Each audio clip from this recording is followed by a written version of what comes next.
Big GanZzta Lifestyle, yo, we lit out here. Big GanZzta Lifestyle, yo, we lit out here. Big GanZzta Lifestyle, yo, we lit out here. Big GanZzta Lifestyle, yo, we lit out here. Big GanZzta, Big GanZzta, Big GanZzta. Yo, one thing, I own the motherfucking month of July. One thing, I own the motherfucking month of July. I own the motherfucking month of September. I own the motherfucking month of July. I own the motherfucking month of September. You said you gon', you said you gon', you said you gon'. One thing, I own the motherfucking month of July. I'm the only one that's traveling. I'm the only one that's outside. You gotta wait till motherfucking August, September for the rest of them motherfuckers. I own the motherfucking month of September. You said you gon' do the motherfucking who's latest for the week or every 2 weeks or whatever. Yo, Big GanZzta Lifestyle, yo, we lit out here. Yo, I own the motherfucking month of July. And that's what it is. It's the GanZzta Lifestyle. Yo, we lit on the Malacone. Yo, I'm out. I'm out. Salute the Ray. Salute the Big Super. Big props to everybody else. Yo, we lit. I'm out. Yo, we lit. I'm out. Yo, we lit. I'm out. Yo, we lit. I'm out. I got it. I got it.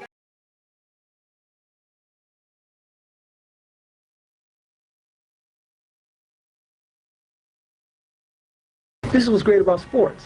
This is what the greatest thing about sports is. You play to win the game. Hello? You play to win the game. You don't play to just play it. That's the great thing about sports. You play to win. And I don't care if you don't have any wins. You go play to win. When you start telling me it doesn't matter, then retire. Get out. Because it matters. When you start telling me it doesn't matter, then retire. Get out. Because it matters. About sports. This is what the greatest thing about sports is. You play to win the game. Hello? You play to win the game.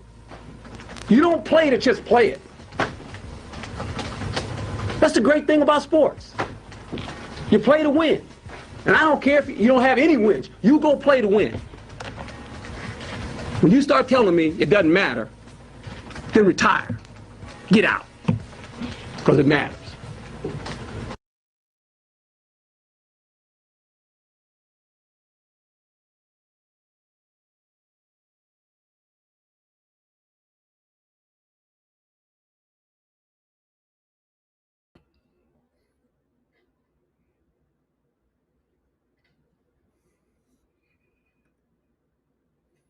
Salute. It's Big Gans on the set with no regret. Shout out to Lounge Low from the 160. You know what I'm saying? You rocking with the GanZzta Lifestyle. Yo, we in the building. Super smash that like button as you come up in here. Salute to the 12 people in the building.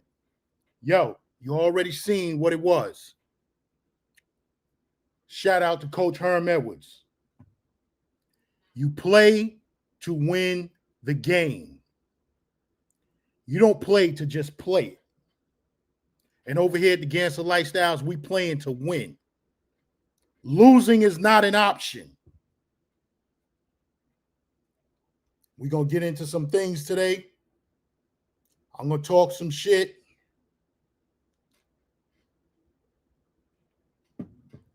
And just consider me the villain now. I'm the villain.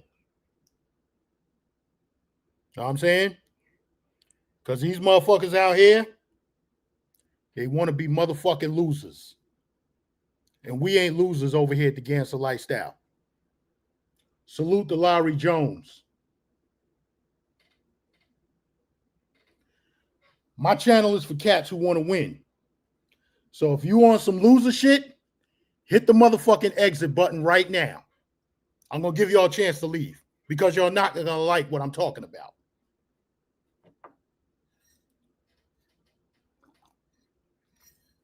Got my coffee.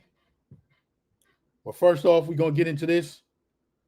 The scent of the day, as always, I don't know if I did this already. It's an oldie but goodie. You can't find it in the United States anymore. They discontinued it. But for those who travel overseas, look in the airport of whatever country that you're traveling to, they just might have it. This is Polo Red Extreme. I got this in the Medellin airport when I was exiting. Polo Red Extreme is a coffee accord, blood orange, warm and spicy, and also wood. You know what I'm saying? If you can catch it in a overseas airport, get it. It's definitely a winner for fall and winter. Jersey hitter, salute. I rock it in the spring too. You know what I'm saying? But like I said, we're going to get into some things. I'm waiting for my co-host to come up.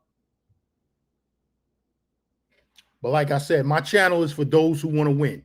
So if you want some loser shit, hit the exit button right now.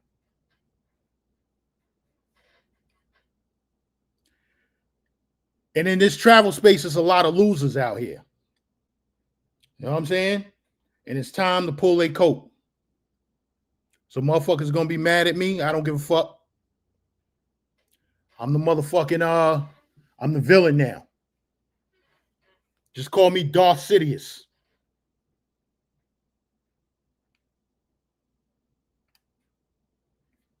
Let me see, I'm still getting some things ready around here. Salute to all 17 people with their eyes on this. Hit that like button. We waiting for Mr. D to come up in here. Player with a passport is here. We're going to talk about what's going on in Medellin. I asked him to come up. Salute the player with a passport.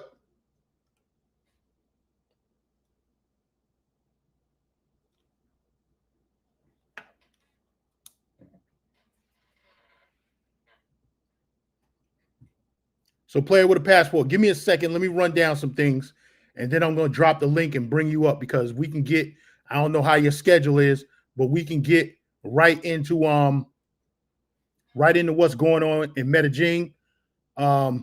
You're an expert on Medellin. I also got my boy Noose coming up. He's an expert on Medellin.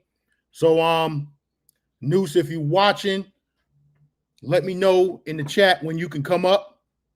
Okay, player with a passport, no problem. You said you need a minute. And just let me know when you can come on. All right. Salute to V Swells in the building.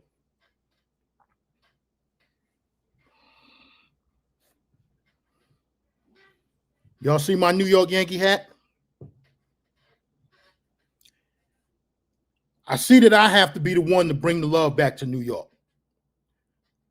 Because these other cats, they got us looking bad out here in this travel space. You know what I'm saying? And I usually don't rock my hats. But in this case, I see I have to be the one to show how New Yorkers move. You know what I'm saying? So let me talk some shit right now. Because we got a lot of kids in this travel space. A lot of babies. You know what I'm saying? And only babies put titties in their mouths. So as a man, you got to take the titty out your mouth and stop living off of other people. That's a loser mentality. You niggas need to put yourself on punishment and stop celebrating failure. That's the main thing. You seeing these cats out here in this travel space, they traveling overseas with no money in their pocket. They want to beg for this, beg for that. Frankly, I'm getting sick of this shit. I don't know how y'all are. I'm getting sick of seeing these niggas turning on the computer all the time. Yo, send me this, send me that. Motherfucker, go out and grind and work for it. Get it on the muscle. You know what I'm saying? You niggas need to put yourself on motherfucking timeout, on punishment. Get your life together. Get your funds together. Know what I'm saying? There's no reason to be pulling up to a country with a negative bank account and $50 in your pocket. Stay your motherfucking ass home. And I ain't saying no name, but you know who the fuck I'm talking to. It's a damn shame that you got to talk to grown-ass fucking men. You got to talk to grown-ass fucking men like this. That's a fucking shame.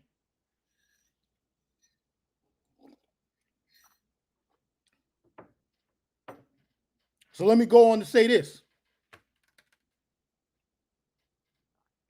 A lesson that's not learned in blood will be repeated. You heard what I said? A lesson that's not learned in blood will be repeated. That means you, as the audience, have to let these niggas fall. Let them fall and scrape themselves up. That way they learn not to do that shit again. Mr. D is in the building. That's right. Y'all hit the motherfucking like button. That's what I said. You got to let these motherfuckers fall on the ground, on the asphalt, scrape up their elbows, scrape up their knees. Know what I'm saying? That way they learn not to do that fucking bullshit again. But you as the audience keep helping these niggas out. I'm not helping them no more. I'm the motherfucking villain. Call me Darth Sidious. It's a GanZzta Lifestyle. Hit that motherfucking like button.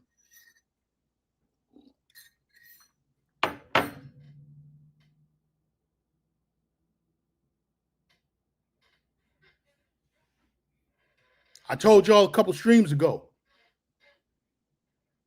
You better level up.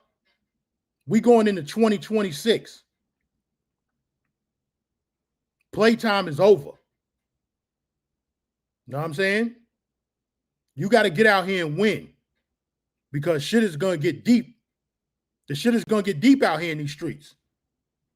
Trust me when I tell you, especially in New York City. Know what I'm saying? Y'all hit that motherfucking subscribe button because this is the route that we taking. We villains over here. This is the motherfucking Legion of Doom. I tried the nice guy approach. They didn't want to go that route. They didn't want to listen to what I had to say. So now I have to whoop your motherfucking ass. Like I said, I'm motherfucking Darth Sidious. I'm the villain now. Salute to Darnell.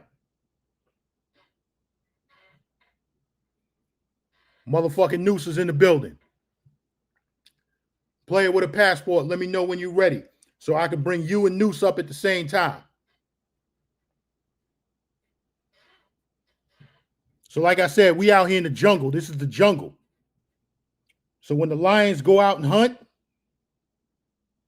the lion that can't keep up with the pack, he gets devoured. Know what I'm saying? Winners are winning. You losers ain't keeping up. So now it's time to devour the losers and take them out. Ain't no room out here for these motherfuckers.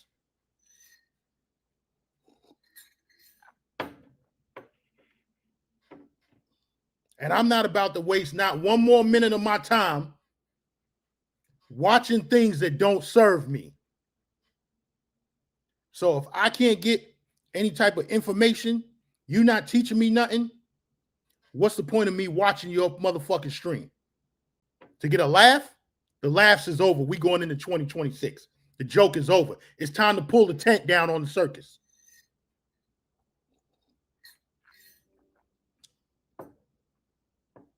I'm going to drop the link. Bring up Mr. D.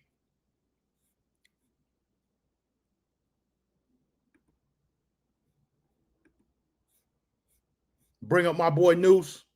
Player with a passport.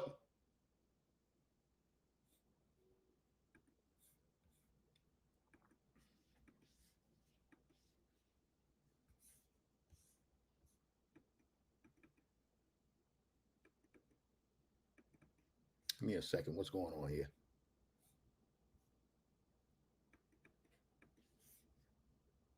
Let's try this again.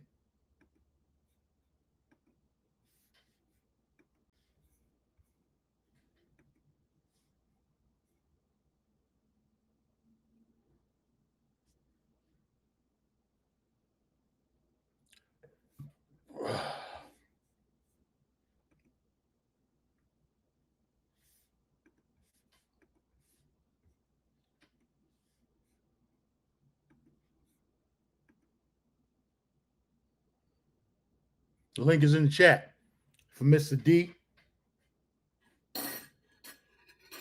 My man Noose. We're going to get into what's happening in Medellin. But like I said, I'm the villain now. Got a bunch of bum ass niggas out here. Motherfucking sleeping in a twin bed ass niggas. Living with your mama. Yeah, I said it. Living with your motherfucking mama in a twin bed.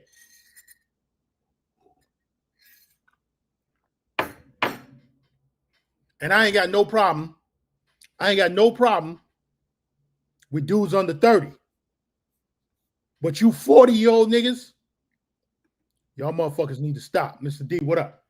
What's going on? You know what it is. Already said it. This is now the Legion of Doom. We have to take on the role as the villain. We tried to be the nice guys. We tried to help them out. But like I said, you play to win the game. Got to get rid of these straggling ass niggas. We lions.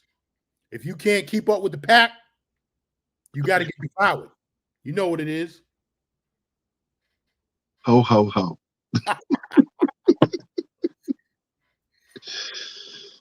Oh, man. New something's wrong. It says your device is not connected.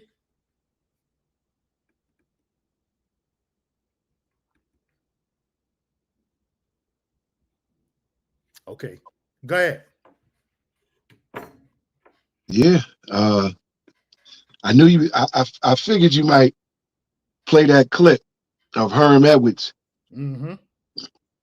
You know, and Herm Edwards' record as a coach didn't reflect, but he had a mindset to always have that winning attitude no matter what.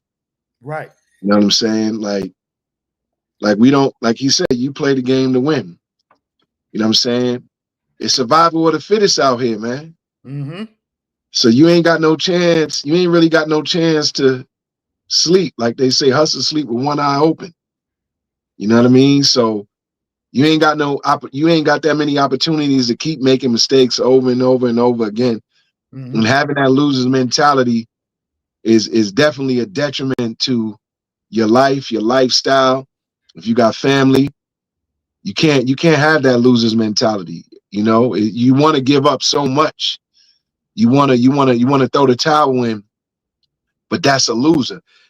A winner is somebody that, regardless of failure, keeps going, keeps working on succeeding. No matter how many losses they take, they still getting up every day, doing what they got to do. You know what I'm saying? So you got to adopt that mentality. You know, all I do is win. You know what I'm saying? Even play that song every day that you wake up. You know what I'm saying? Don't even look at your phone. Just play the song, open up the curtains, let the sun hit your skin, and play that song in the background. You know what I'm saying? What up, Cuzzo? Yo, what's good, man? What's good? You see what we're doing. Hey, Davis, OG Davis, you got to change that. Yeah. Take that hat off, man. All right. Yeah, take that off, man. Go back in the room and change. New York City, man. Go back there and change, man. Yeah. Word up. What's good, gang? You know what it is, man. We out here trying to win. That's what it is. Yeah. Now you want to step up on that Medellin thing? Yeah. Let's talk about it. Yeah, I mean, I know there's a lot of rumors going around that people are getting turned back. From what I'm hearing now, because I know a lot of people go out there all the time and they've been coming back and forth. And they've been telling me they're looking for Pacific people. Right. Mostly pedophiles.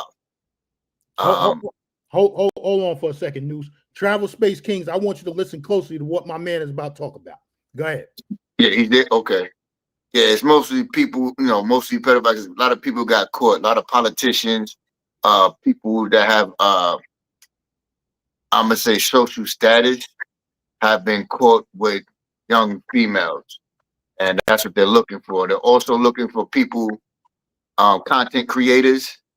So I advise you not to go out there with any camera equipment. Even purchasing camera equipment out there, there was a video that guy got robbed. He thought he was one of those dudes, and he got out there, he got robbed buying camera equipment. Anybody can get slipped up, man. Freezes You all ain't invincible. Yeah. Oh, you know the dude. Yeah, freezes Yeah. it. Yeah. Running down the block. But that's what they're looking for. So if you're hearing people getting turned back around, most likely they gotta follow them. And dudes going out there, be careful, man. Stop recording stuff. There's dudes out there recording themselves doing Tucci. They out there recording themselves partying with the girls, and they don't realize a lot of these girls are not the age they supposed to be, man. Like, they got fake IDs out there, just like anywhere. Some of them look older than they are, and don't think because they have a kid that they old. A lot of these girls are having kids out there, 14, 15. Right. So they look a little older. And a lot of these parents are setting dudes up too. So they'll send their daughter out there, you texting them back and forth, they get your information. And let's just say you skip out on paying them. Yeah, you caught up now. They got you on file. Mm-hmm. Because out there to them, it's a job. It's a job to them. But the main thing is, they just don't want to advertise, man. Oh, come on, man. Don't tell me come on. Blue. It's not even Don't tell me come on. Shoot. It's New York, baby. Right blue, man. Stop it, man. It's New York, baby. That's what it is. That's why I got all them hoes. Man, I'm like, you brought that hat on Broadway, man. Nah, man. This era, this new era, stop playing with me, man. Oh man. So you made that hat in your house. You got the machine. Oh man. But yeah, so that's what a lot of my people are saying. They going back, but we going out there soon too, so we can tell them the whole thing. But from my understanding, they're doing the same thing they've been doing for years, so it's nothing different. It's just that now they're becoming more prominent with it because these guys are out here recording everything that's going on.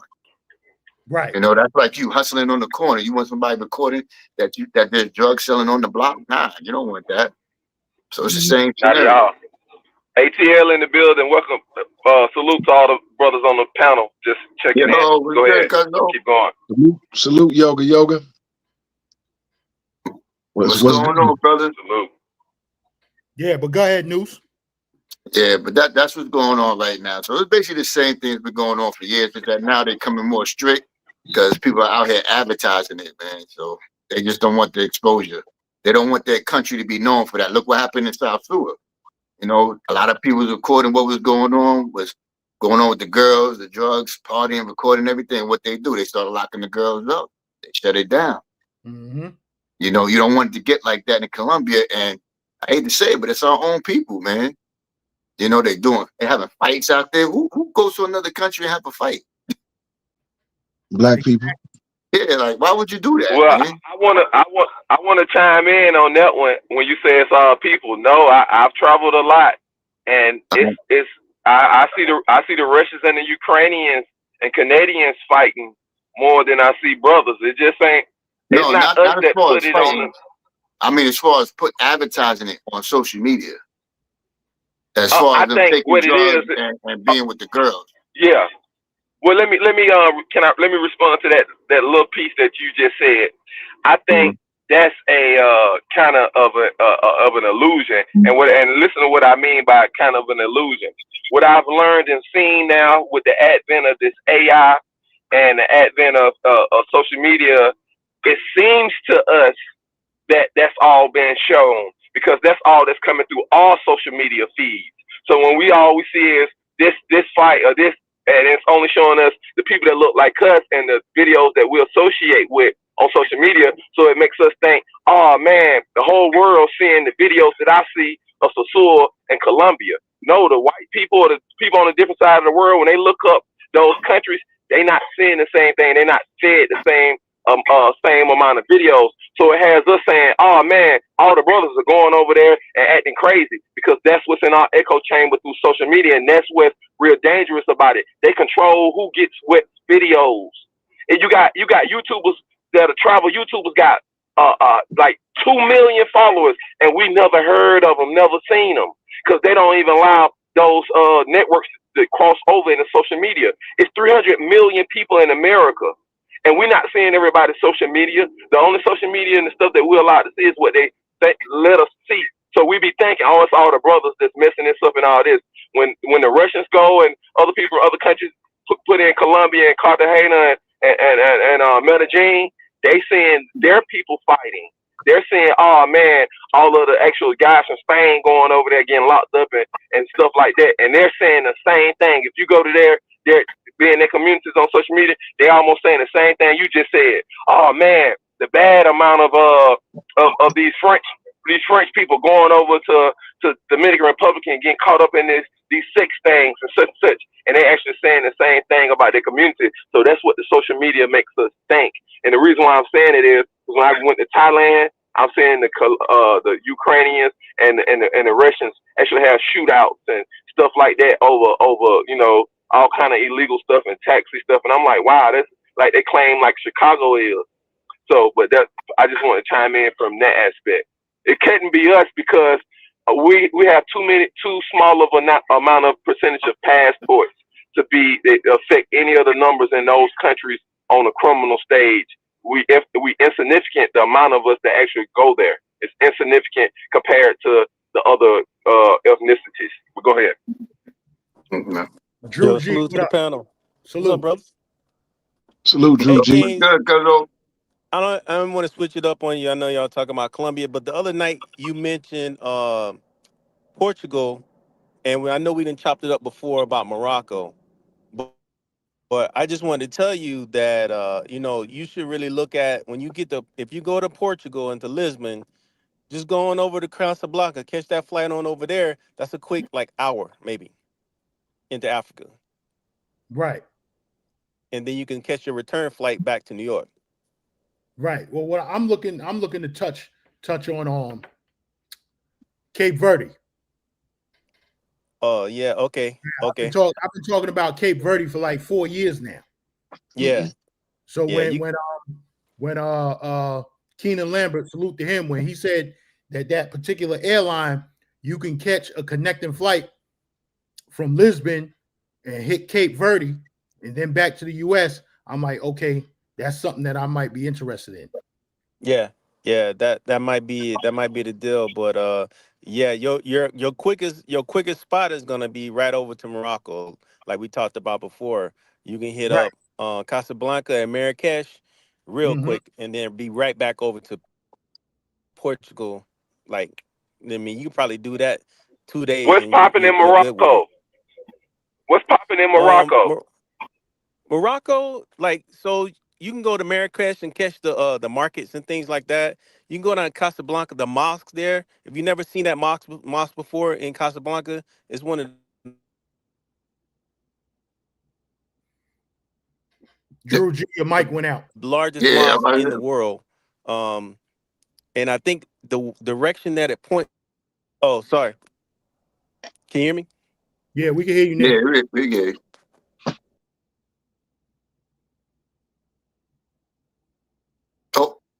Oh, he went out. He backed out. Yeah, he backed up. Right, okay. back. So yeah, so let's finish talking about Yo, my bad, yo. I use a poor choice of words. When I said my people, I meant content creators as a whole. I mean like an race thing. I didn't mean in a race thing. I meant as content creators. Yeah, like our people are going over there and they're beefing with each other too. You got other creators out there, party promoters even. They just fighting each other, man. I don't even know why. Well, there was a dude out there. I don't know if y'all know the content creator, the white boy. What was the white boy's name? Gang, the one who was living out there and they banned him. He had more props than the president. Casey Red. Yeah, they banned him. And he was just partying. Casey Redbeard. Casey, yeah, he was just partying. He was just putting stuff up. He was just partying, and they banned him. But man.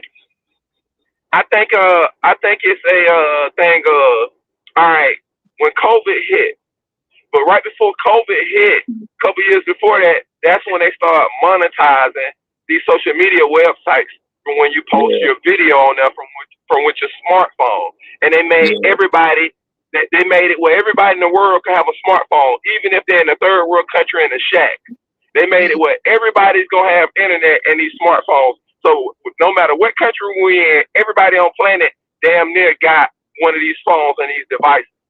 And what they did was they said, well, we're gonna pay you for the amount of video you can post onto our websites and the amount of attention it gets from other people. And once they made that, and that's worldwide, fellas. So not only we're saying this, it's going on everywhere. And then they stopped the world. So what people did, well, hey, I can make money with this handheld device that they made inexpensive for all of us to have on the whole planet, and I can connect with everybody by posting my videos. So not only is it the red light districts in these travel places, it's all over the planet. When you type in on YouTube, just as many videos about Cartagena, Medellin, red light district, and Sur and Sur 6, the same amount of videos come up for Figueroa and the strips in Las Vegas and LA. And you see them thick chocolate chicks and Mexican chicks and USA chicks walking up and down the strip in California. And you can type it in same way in Russia, type in Amsterdam. You can see all the red light districts, all the places. So it depends on what we're focused on. And then it feels like, oh man, those people are fighting back because of all the YouTubers and all the content creators. Actually, it's going on over the entire planet. They're having protests in Europe and England right now saying all the immigrants coming in, the immigrants selling their bodies and hurry up and having babies so they can stay there. So because everybody can see it on social media. So not only Medellin, Sur, shit, they cracking down in Atlanta. They cracking down in Atlanta on it. They saying that the people saying the same thing. They got the Facebook groups. Hey, these girls are going crazy over here. They just walking up and down the strip, selling out the cars, and it's going on social media, and it's the same thing.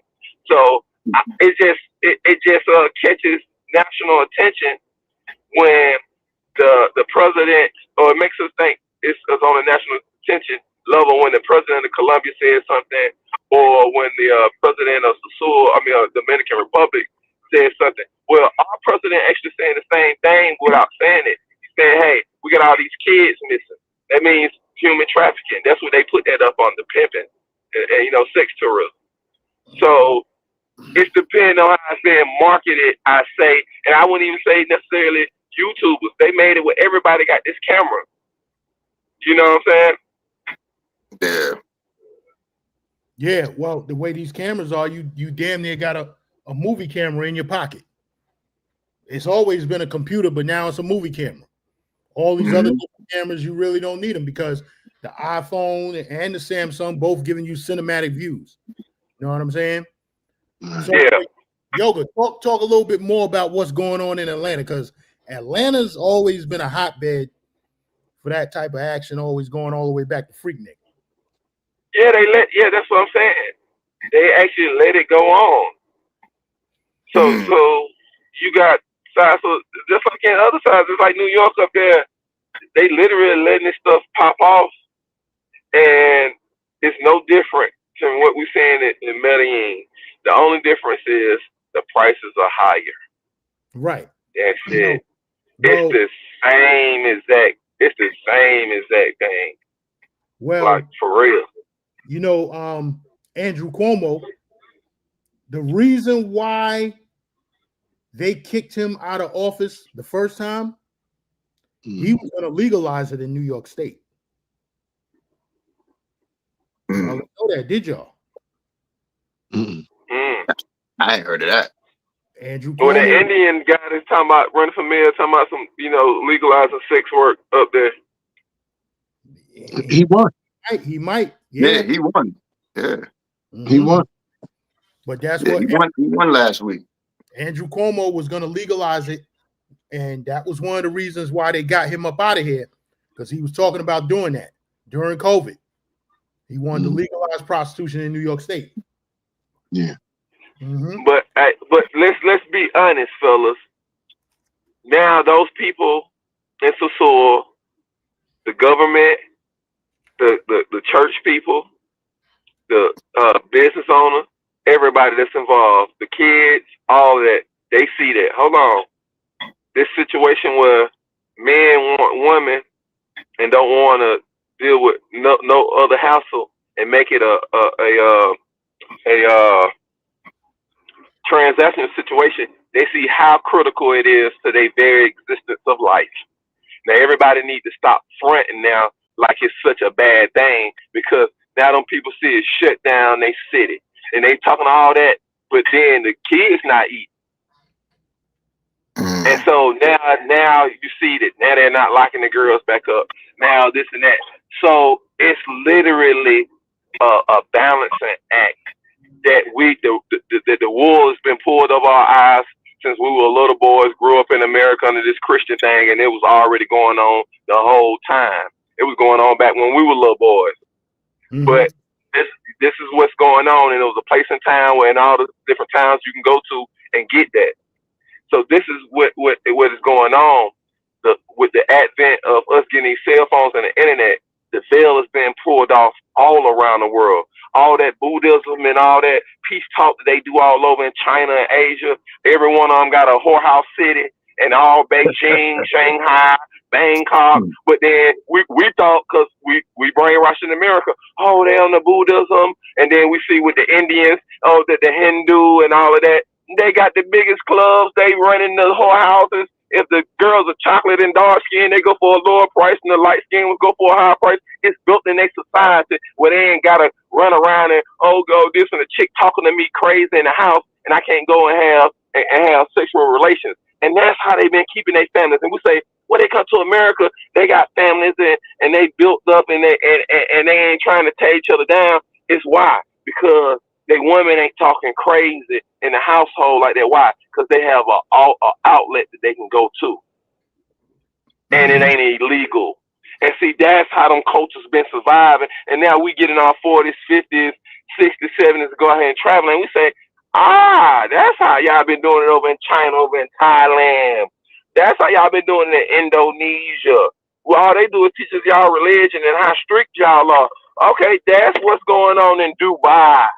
All the Muslims in Jordan, Syria, and Saudi Arabia. We look at all of them, and no wonder they can go and be focused all day. They know it ain't going to be no bullshit on when it's trying to get a woman. But we done grew up in the culture. You got to go be focused on the job all day. Then you come home, and it's a toss up if you gonna get straight up what you deserve. Well, let me say this, and I'm going back to the YouTube. And what Noose was saying, everybody want to go down there and film this, that, and the third, right?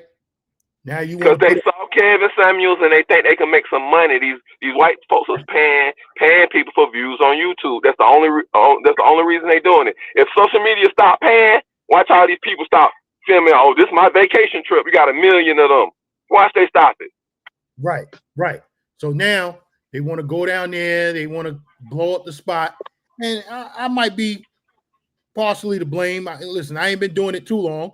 You know what I'm saying? But one thing you'll never see me show women. I'm going to show you the hotel. I'm going to show you how we eating.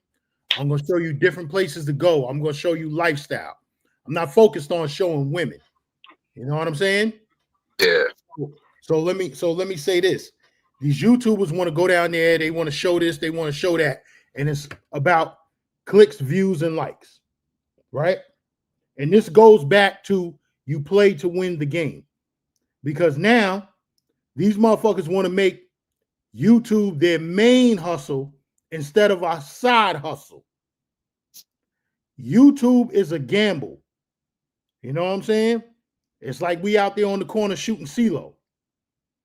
I ain't gonna hit CeeLo all the time. You know what I'm saying? And it's the same thing with this YouTube. It's a gamble. You can't you looking to not drop the next hot video to try and go viral. You know what I'm saying? Like I said, that's a gamble. And it's not to say that you're gonna go viral all the time. So you got these cats out here, they either quitting their regular jobs or they not going to work to be a struggle streamer. You feel what I'm saying?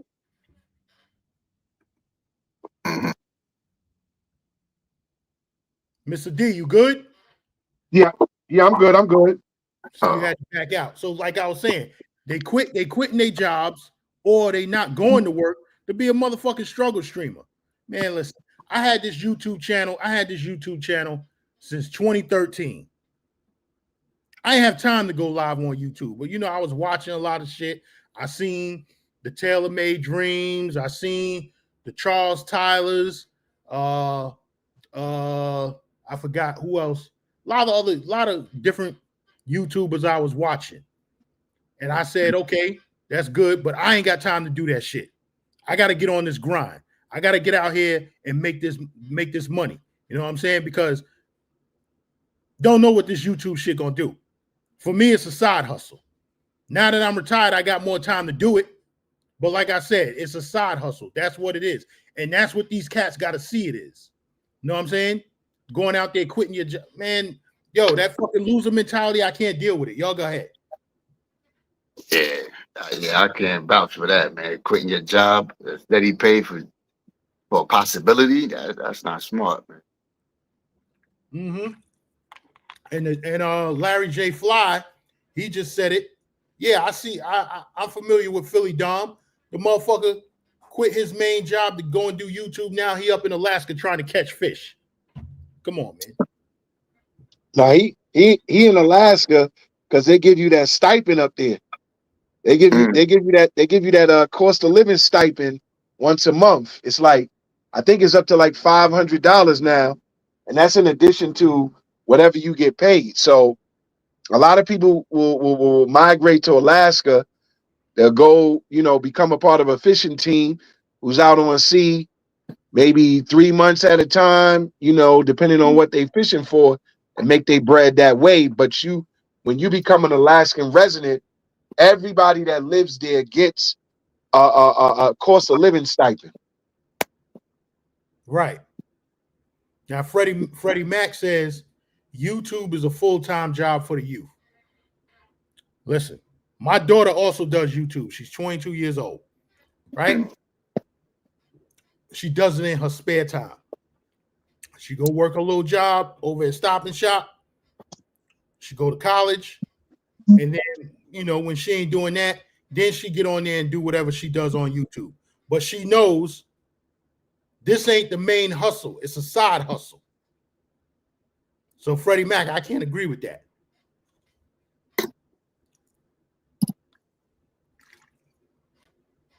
Yo, go ahead. Khalil, what up? Hit that link, Khalil.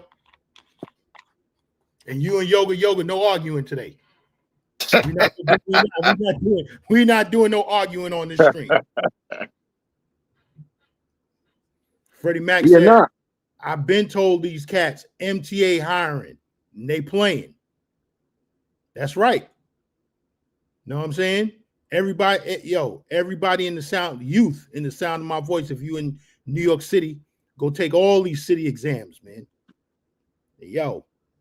Hey, don't think it's that quick though. Let them know, gang. It's a waiting period now. Yes, it's a waiting period. Let them know that shit might take you about 3 to 4 years. Yeah.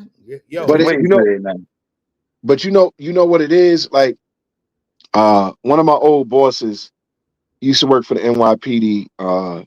Brother by the name of Oscar Odom III and whatnot. When we was working down in the business improvement district in downtown Brooklyn, long before they, did downtown Brooklyn all over with the Barclays and all that other stuff. This is when Bruce Ratner was in the beginning stages of trying to create this Gotham down there. But anyway, one of the things that he told us, because pretty much what we was doing down there, we was all peace officers, not police officers. We just had the right to arrest people. But what he did when he came on board was he was like, look, this is a stepping stone. You know what I'm saying? This is just something for you to keep the money flowing and the currency flowing in your pockets, to keep you afloat. But go out there and take all the tests, pay for all the tests. You know what I'm saying? Because while you're building yourself up, maybe you're going out there getting certifications and stuff like that, you know, where you can work or do, you know, advanced things. Like if you're like people that's working security, don't just work security as a security guard. Go out and get your fire guard license, your fire safety license. If you don't have felonies in certain states, New York is very difficult, and I believe California is also difficult. Get you a firearm so you could do armed guard stuff. You know what I'm saying? Take all the city exams because you never know. It may take 2 or 3 years, but while you're doing all these certifications and building up your portfolio and, you know, saving your bread, all of a sudden you get a letter from the New York City Department of Sanitation, the MTA. You might get all the letters at once. You know what I'm saying? To where you could, you know, kind of roll the dice or pick and choose which one you want to do. You know what I'm saying? Of course, me and Gan's going to tell you to go with New York City Department of Sanitation, 20 years and out. Well, no, now it's 22 and a half and out. All you of them. know. NYPD, corrections, Oh, they sanitation. changed it for the NYPD too? Yeah. That's tier 6. Tier 6. Yeah.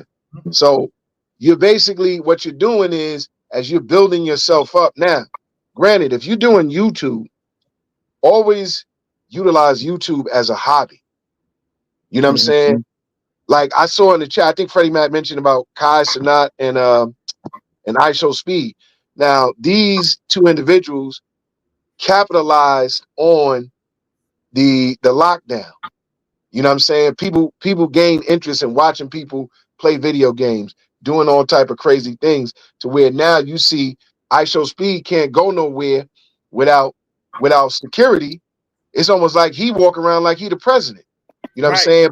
But he capitalized on the time that he had in front of the camera when everybody was home. You know what I'm saying? He didn't have that loser's mindset. And here's the crazy thing about his story. His mother, his own mother, flesh and blood, the one who birthed him, doubted him the whole time. The whole time he was saying, I'm going to be a YouTube star. His mother was saying, no, you're not. You're wasting your time. And guess what?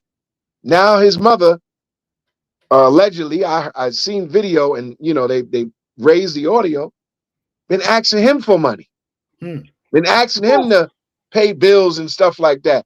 So there is an exception to the rule. There are people that actually will make it doing YouTube. But just like I told a guy I know yesterday, he been trying to get into the rap industry.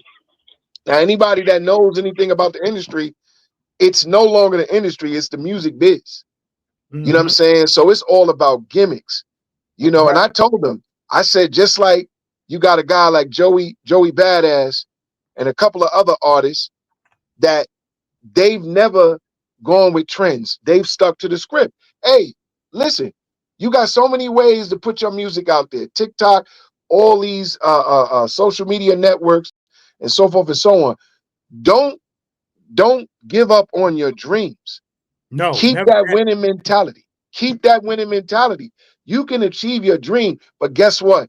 The reality of life is you got to have something to fall back on. You got to have something to fall back on.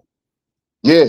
Listen, back in the 80s, when Public Enemy was popular, we from New York, we all remember Video Music Box. I remember Ralph McDaniel was interviewing Chuck D.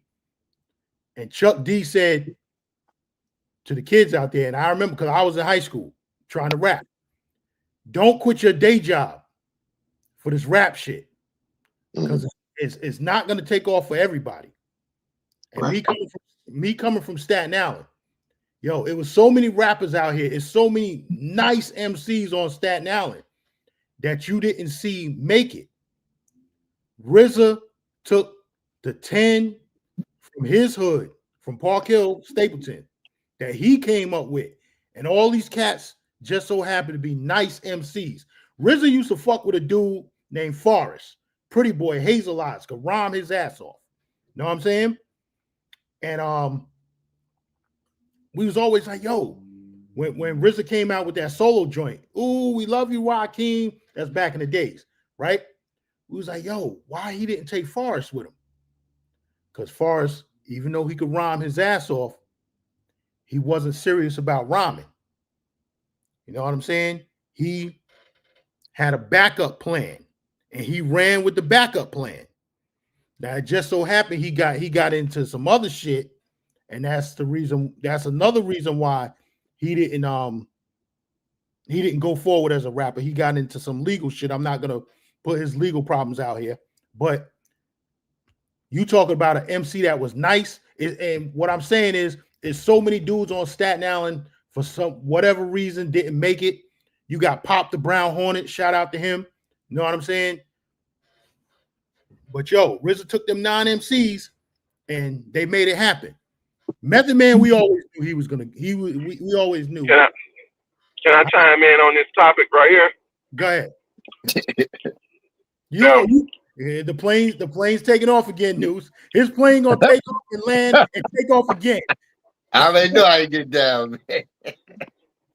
Wow, guys. So the brother was saying that about I Show Speed and I Show Speed's mother, right? And what he doing on social media. Well, the reason why it's a deception because we got to look at it. We got to call it for what it is. There's no skill what he's doing. It don't take no years of studying. It don't take it take minimum skill where anybody in the world can enter this threshold. That's why he's a kid and doing it. Anybody a 9-year-old can hit a button on the phone and start acting. So there's no disrespect to him, but what I Show Speed is, he's a minstrel. He's a real life clown. Like he's not selling a skill. He's not showing you no culture and tone. He's a character, like a cartoon character. And he hit the button and started acting like a 14, 15-year-old boy, like they crack jokes in school. And the people that run YouTube and make the decisions on the social media, they highlighted him. They can go in and boom, highlight and make you a star on this numbers thing. So his mother was saying was absolutely right because it's not skill that makes you pop in that aspect where we see people doing stuff like Jerry Springer stuff. That's not a skill, and they're not. I Show Speed is not skillful anyway. He's not. Soulja Boy was skillful. Soulja Boy had a talent of actually making music, writing rhymes, formulating songs, and then formulating dances to go to the songs where people could do group dances. That's a skill. What we have now is the same people that oppress us and run the system. They sit back and say, okay, who else that we can push out to the front that got sporadic wild behavior? And it confuses the kids because kids say, well, I Show Speed a millionaire, but he go around doing stuff that don't get you millionaire stuff in the real world. Mm-hmm. You get what I'm saying? He couldn't sell your car. He couldn't be your banker. He couldn't even come and wash your grass. Wash your car at your house. You wouldn't trust him. So think about it. See, we got to look at it. See, so he a minstrel. Because in the real world, nothing that him just getting paid for being a minstrel on YouTube, none of that translates to the real world where you want your daughter to date him. The only thing it is he got a bag from them white people because he's doing crazy stuff online. That's it. Outside of that, you wouldn't even want him to cut your grass. His personality is sitting there acting crazy like over and over. So hold on, I'm landing the plane here. Here's the plane landing. Y'all remember in the 90s, our age, remember when MTV came out with that whole series called Jackass, with that guy named Norris and the white guy. He was like, rich white kids. The rich white kids and their parents was executives at the different networks. And they was untalented white guys, but their parents was all rich white folks. And so these kids, they was untalented. They couldn't sing, rap, dance. They weren't good at sports. And they literally was like, well, because our parents are good on this network, and that's what they wanted. They wanted millions of young men in America to not develop a skill and to shoot their goal in life is to try to be this one entertainer that all they do is act crazy like a teenager, but they make millions of dollars of doing it. And they did a show called Jackass. Right. And we got to see this the same play. This is the same play that's being ran on the younger men right now. It's actually a deceptive play. So I show speed is the same guys like the jackass. And why are them jackass guys now? With investments, their kids are in college, and it was all a play. They're not running around being jackass today. You see them, they got businesses. They got lawyer teams. And if you try to point this out, they be like, "Oh no, I'm a community man. I'm into the church. I got a construction building. I got a tech company." Yep, all them guys from jackass.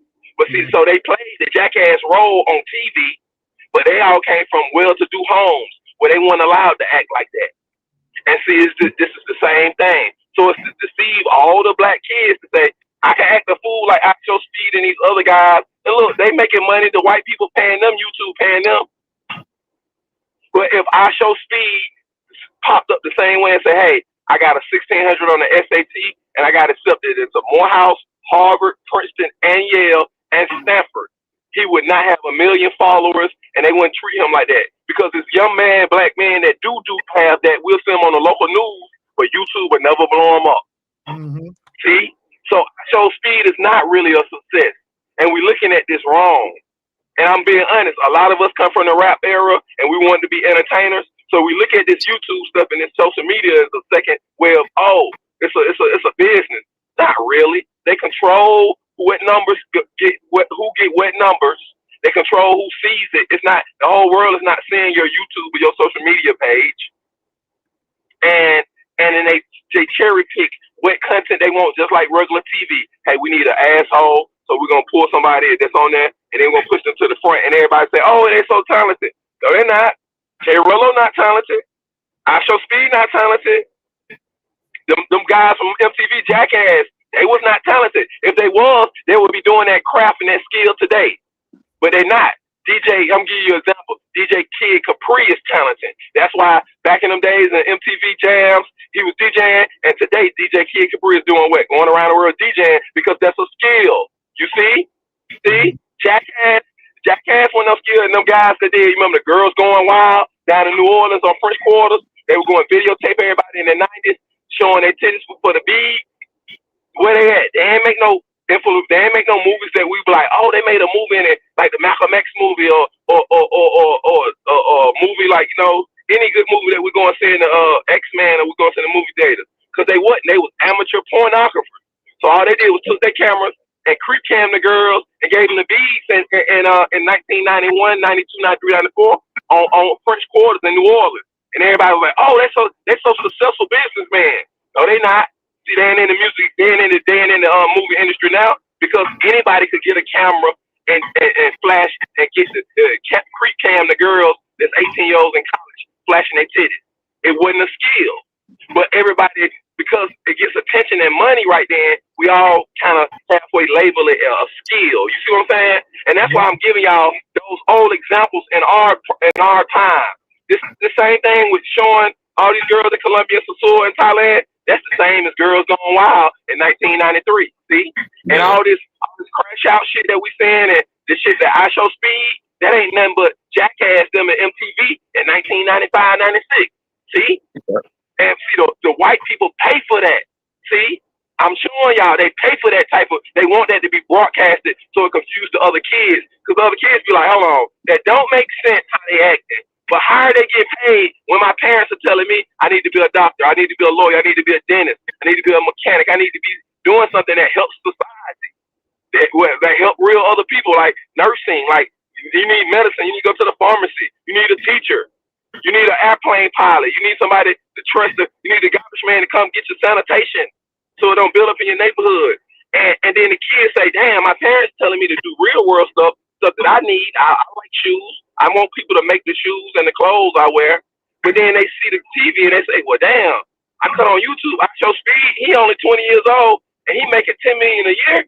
And all he do is act like a teenager. He act goofy. And that's what they want, the confusion. And then they want the adults to be like, oh yeah, see, his mama was telling him this, but then he made that 20 million. See, he made his mama look crazy. No, he didn't. The white people who paid him is trying to make his mama look crazy. His mama is not crazy, and she know that he don't have no real skill. And she know if they pull the plug and say, all right, we ain't paying for this social media no more. What is I Show Speed got? He ain't learned nothing. They took him from his mama house, and all he did is recreated acting a class clown. So he don't have no real moving, no acting skills, and he gonna end up an entertainer that they can pay, that they can get to do that Diddy type stuff. Because them the people that don't have no skills, but they got celebrity. And as we saying, them the people with all the Diddy stuff, with all the music industry stuff, them the people that they get to do the Dubai stuff, the real nasty stuff, because they just got celebrity, but they ain't got no real talent or skill, and somebody put them on. I Show Speed didn't put himself on for no real skill. He was chosen. Like, hey, you act good at goofing off. We need more of that. Here you go.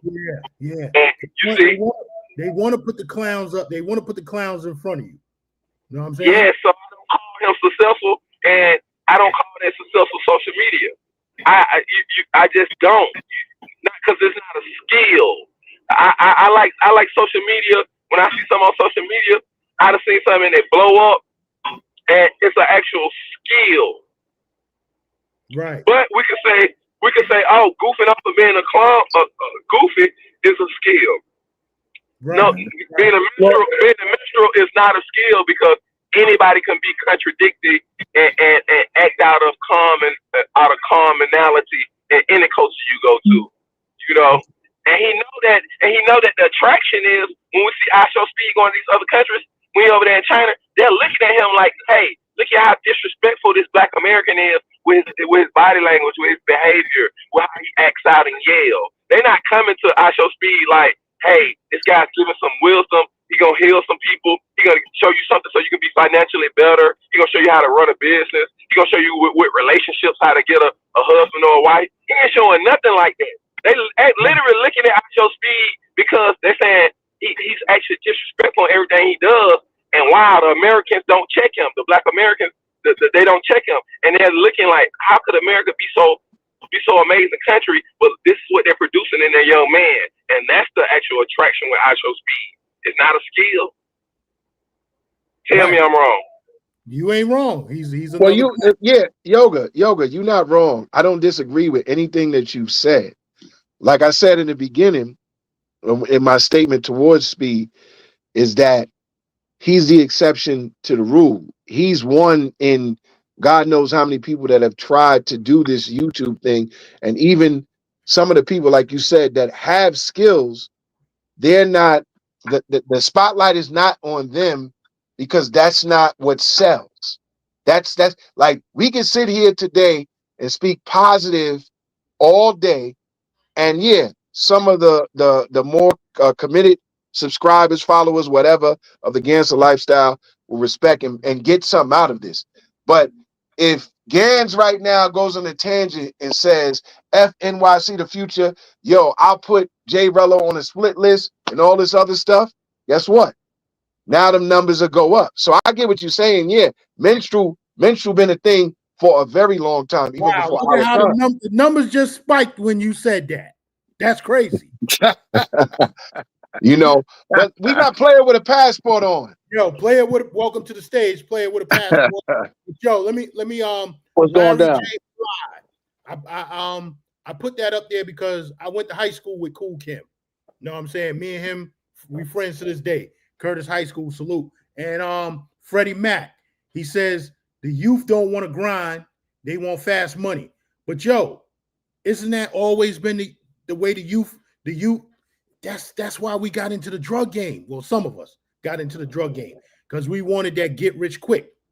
You know what I'm saying? Because we came from meek upbringings. You know what I'm saying? A lot of us, I'm from Park Hill, Staten Island. My mother, she got us out of the projects in 1976. You know what I'm saying? But it was still a struggle because a single mother. My mother and my stepfather got divorced, and my mother had, thank God it was just me. You know what I'm saying? But she went to work every day, put her head down, grind to hold that household down. You know what I'm saying? But player with a passport, what up? What's good with you? Let's get back to this Medellin talk. What's going down? What's going down? Yeah. What's happening? What's the deal? What's the subject? We can hear you. Why are these people jealous? Why are these people jealous and talking about they shutting down Medellin, they shutting down the red light districts? When all us growing up as little boys in the USA, they had Playboy magazines at every gas station in America in the 80s and the 90s. At every gas station in America, I don't care if you was in a big city or the little city, they had the magazines and they had them in the plastic. And the first half would show you the girl, and then they had a color covering up the rest. And as little boys going to gas station with my mama, whoever, after church, we will always see those. So why are they acting like this has not been a part of the culture? So it's always been a part of the culture, man. You know, we living in 2025, man, where everybody got to put everything on blast. You know what I'm saying? This is the 2025 era where there's no more privacy. You know what I mean? I've been on panels and somebody, yo, where you at? Yo, man, I'm out the country. Where at? I'm out the country. Oh, he being secretive. You know what I'm saying? No, homie, I'm just well, why you got to know everything I'm doing? Right? So as far as people being jealous, I want to make sure I caught it right. You're saying that they jealous because they shutting down like Medellin? Is that what you're saying? No. You saying black women from the USA and white women and the European women. You seeing them online. You seeing the whole situation over here in America. People are saying, "Oh yeah, you know what's going on," and brothers traveling to Colombia and brothers really doing their thing. And it's like it's already a red light district in America. It's already was the culture here. So this fake outrage. Right. Okay. Outrage. Because brothers are flying down to Colombia and all of this stuff here, and also the fake outrage from the Colombian government and the white Colombians trying to stop their brothers in the airport doing all this extra checking when it's the white Canadians and the white Americans and the white Spanish and Europeans that come there and do the illegal stuff. The brothers, we come there and we trying to have babies with Maria. Yeah. Okay. I got you. Okay, I got you. So, all right. So as far as from both sides. All right, well, as far as the females, what females is, well, I don't give a fuck what they think, man. You know what I'm saying? They can be as jealous as they want. I could care less, man. You know what I mean?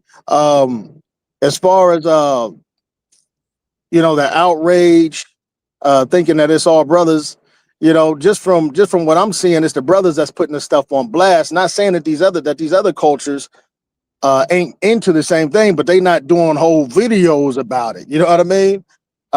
If they are, they're not on the front lines with it, right?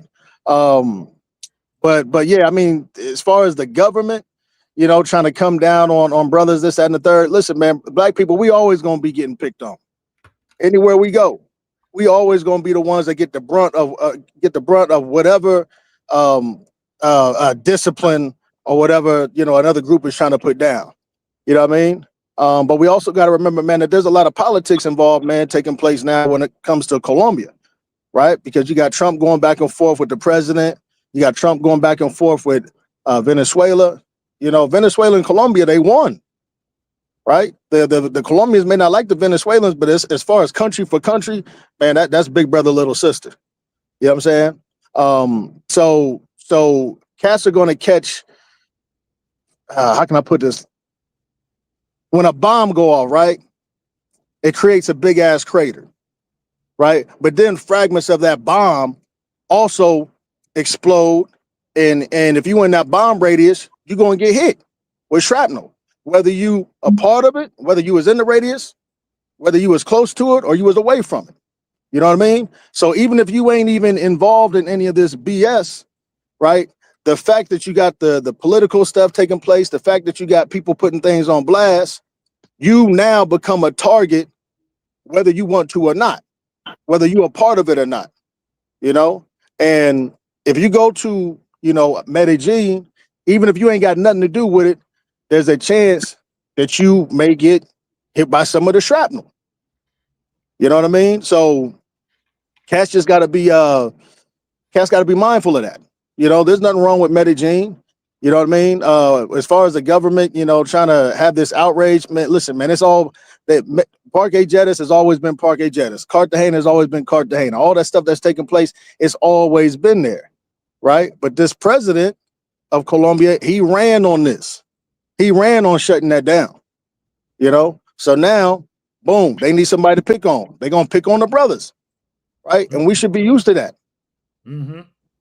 Because that's what happens. That's what takes place throughout history when it comes to black people. When they did a finger to point to, boom, let's go ahead and boom, the brothers. I'll say this. Brothers, when you flying out over the country, level up the way that you look on the plane. I see you brothers on the plane. Do rags on. You know what I'm saying? And we're not gonna keep it with just the brothers. To the sisters too. Stop going to the airport with a in pajamas and a bonnet. Where the fuck are y'all getting that shit from? Well, GanZzta, we got a lot of people, man, pushing this idea that don't nobody. I'm sorry. Passport. Let me finish saying this. Listen, and I ain't talking about nobody in particular, but if your mother didn't raise you right, act like your mother raised you right.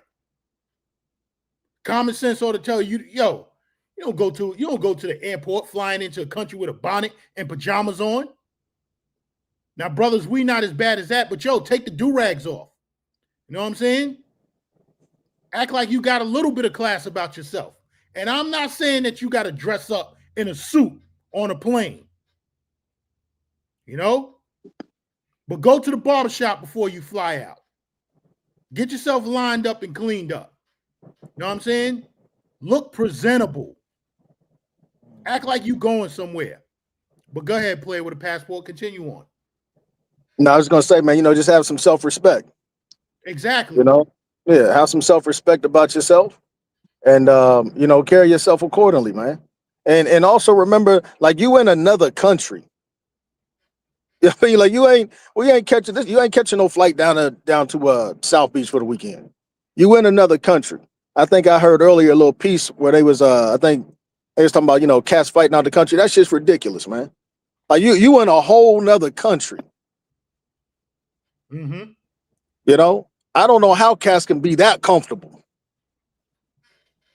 I don't know how you could be that comfortable to put yourself in a position to where you getting it on out the country, unless you like in a boxing ring or you in an octagon, right? And you a professional. You know what I mean?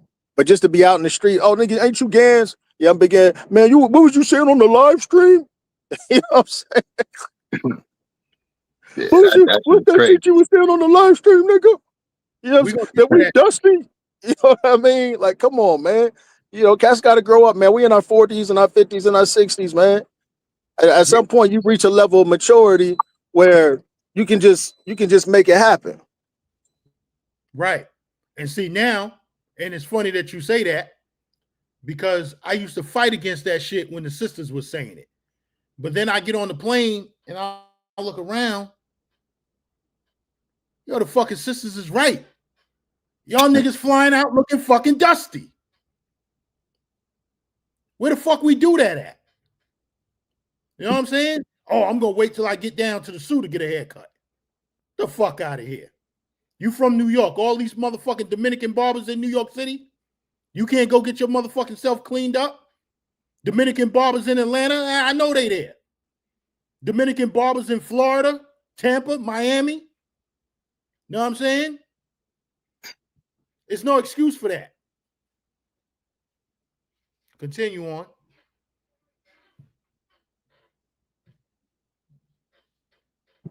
Yeah, well, that's the that's the traveler that has misinterpreted what traveling is about. You know what I mean? It ain't about being a cheap penny pinching SOB. That's not what traveling is about, right? Traveling is about luxury. It's about luxury at an affordable cost. You know what I mean? It ain't about going over there being as cheap as you can possibly be.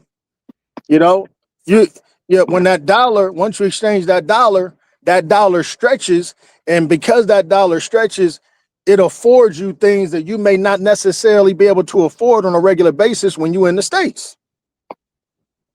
That's like when cats is they're confusing their smashing experiences with dating. Mm-hmm. You know, a lot of cats are having bad experiences with these females because you just run around smashing everybody. You Right. ain't dating. You know what I mean? Those of us that are dating, when you date, you very intentional, Right. right? You very selective. You understand? You dealing with the females, man. That they meet a certain criteria. You know what I'm saying? Mm-hmm. Like me, I'm on the pedestal. I'm on, man. I'm up there. Like, well, she ain't on the pedestal. I'm on the pedestal, and I'm up there. You dig? I can't even talk to him most of the time. I got to use a bullhorn.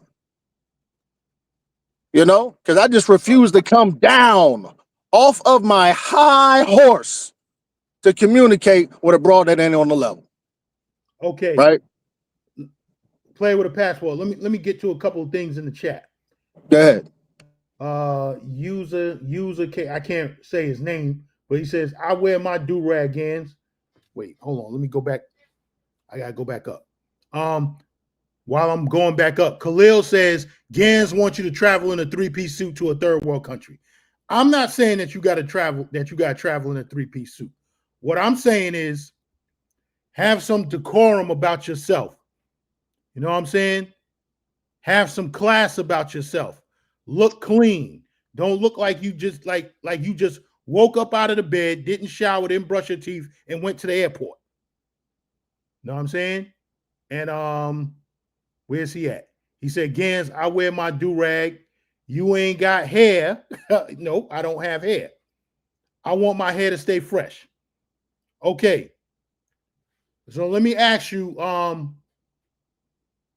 you at user, I can't pronounce the name. Just say user. Yeah, user. Do you go to work with your do-rag on? So if you don't go to work, if you don't show up to that job, and me and Mr. D had jobs where we could wear do-rags. And when I did have hair, I went to work with my do-rag on. You know what I'm saying? But at a certain time, I took that do-rag off because I didn't want it to be seen out in the street. You know what I'm saying? Even though I'm picking up garbage, my uniform stayed clean. It was all about a part of my appearance. You know what I'm saying? Because it's not that I'm representing the city of New York. I'm representing Big Gans. You know what I'm saying? Right. But see, here's the thing. And you know, this is where the subject matter comes in handy, where you're talking about you play to win the game. A lot of people's mindsets is not built towards winning the game. You Right. know, everybody wants the cheat code. They want like what we was talking about, fast money. They don't want to build themselves up. Like I told you, Gans, I haven't really been watching a lot of this alleged travel space content because I don't really call it Yeah. the travel space. The goofy The nigga. thing is if I revealed my entire YouTube library of all the channels that people can see the channels that I'm subscribed to if they go through it. But if I show you a list of playlists that I have, and I have them categorized in every aspect of life, from spirituality to health, over 50, fasting, so forth and so on.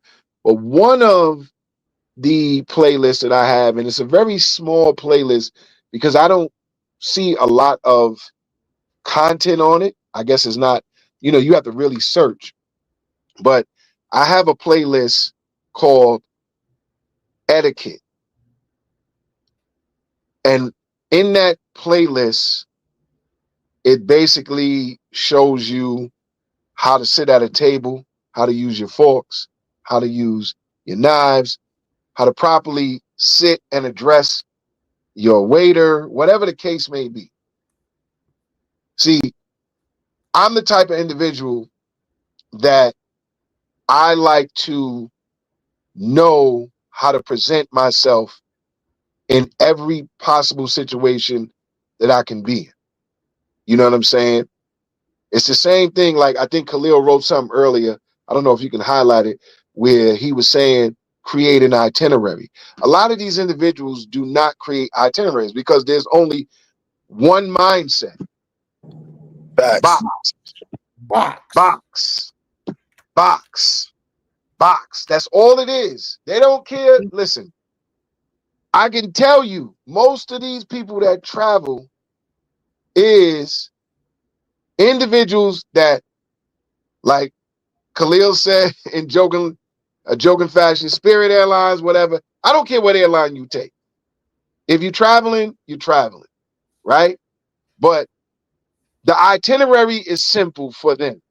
Get to the airport, duty free, buy all the Hennessy and all the tequila and whatever. Get to the villa. Most of them don't even shower. Just throw on the shorts. Let's hit the strip. Grab the first set of joints, and that is their whole itinerary. Get drunk. They don't even throw in the shorts. They take the sweatpants off soon as the plane land in that country. Right. And this is what it's all about. It is solely the focus of attention of a lot of these individuals within the last several years.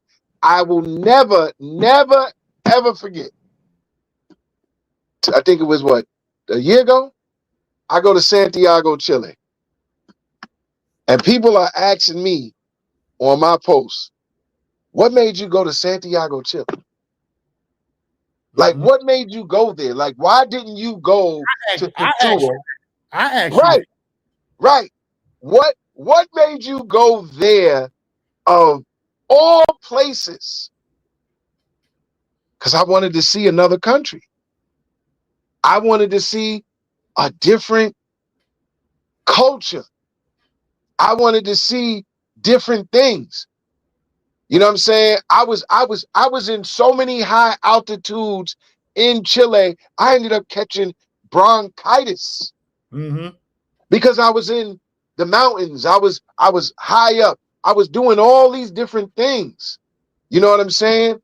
I got to see the women there. I mean, even though it was cold when I went, but I got to see so many different things.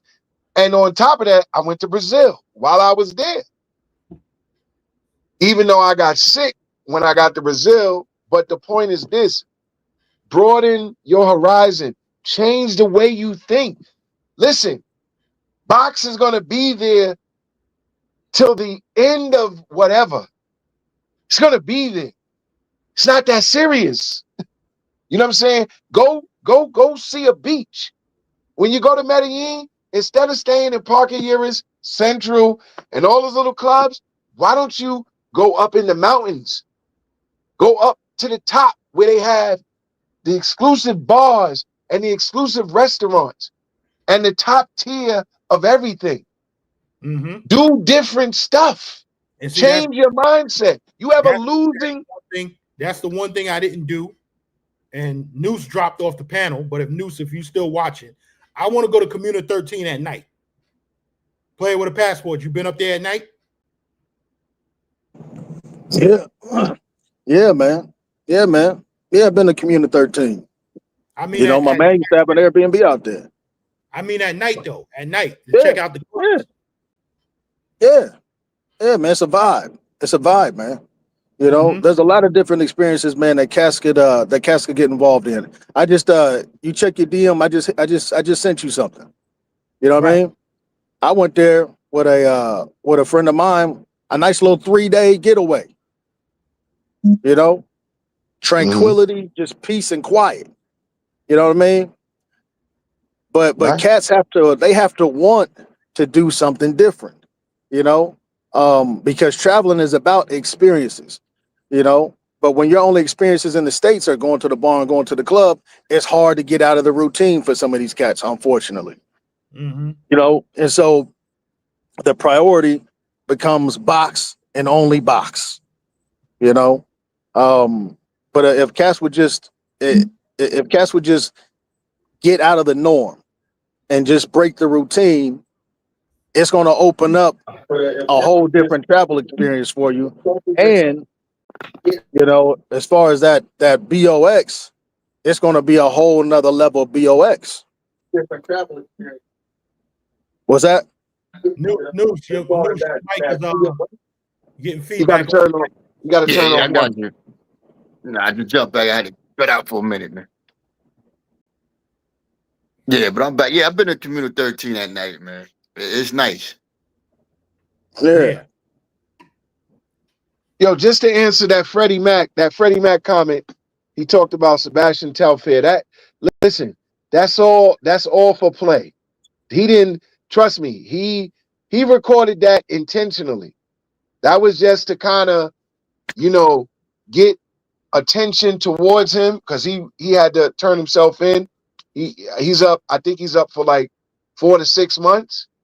But, you know, he was doing interviews like with Vlad and all these different people. But that he's back in the projects is all BS. And come on, you're going to film yourself. Your old apartment. First off, you know that apartment was renovated once you got the bag.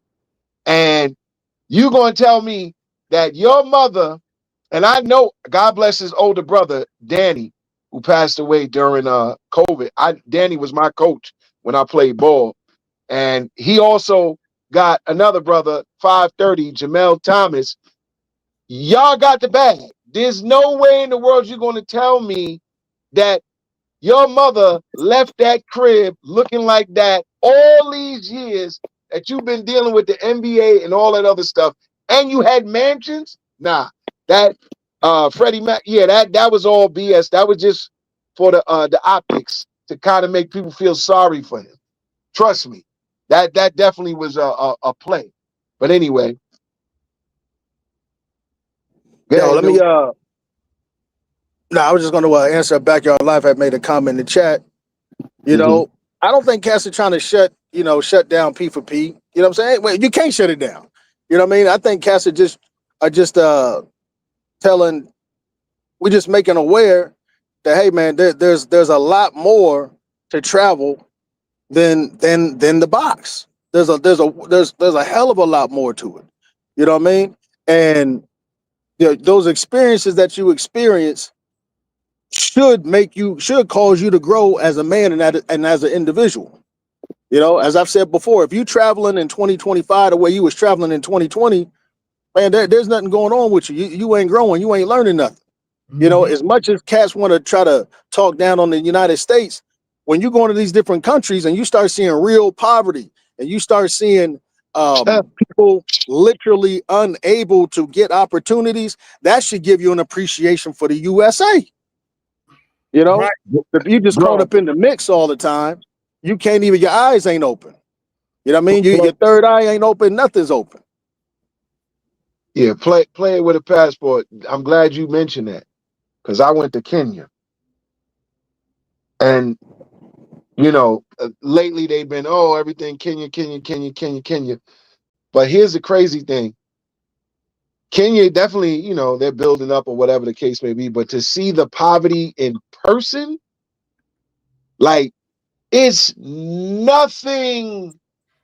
The United States ain't got nothing on Kenya when it comes to that poverty. I mean, it is to the point where women had their babies on their back, coming to my Uber and giving me their number and saying to me, when you get money, could you please call this number and give me money? Right. You know, like if you're walking down Calle 10, 10th Street in Medellin, and you know, y'all all know, you see the Venezuelans on this. It's worse than that. Right. Like it's worse than that. Like they're literally laying on dirt ground, broken. Like, oh man, like trust me, man. Y'all better appreciate that y'all live in America. Mm-hmm. Right. Period. That's what I was telling Keenan Lambert last night about Cuba. But let's get into this real quick. My man B sent me this, so let's get into this. Let me see. Where's the sound?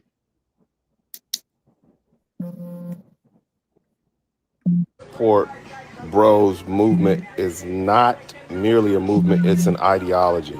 And here we have your boy and my boy, Compton's finest, Kendrick Lamar down in Cartagena, Colombia. So, again, this is not something that we need to argue about anymore. Black men are now moving about globally, and it's not a fad. This is something, this is a set of beliefs. It's happening. A lot of black men, whatever station they may be in life, rich, middle class, if they can afford to get a passport and go, they're going to see what they have to offer.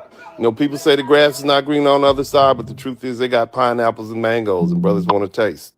I just did a broadcast where I explained that the Passport Bros movement is not merely a movement, it's an ideology. And here we have your. So y'all see it. What y'all think about that? What you got to say about that, Khalil Backyard Life? You got Kendrick Lamar down in Cartagena.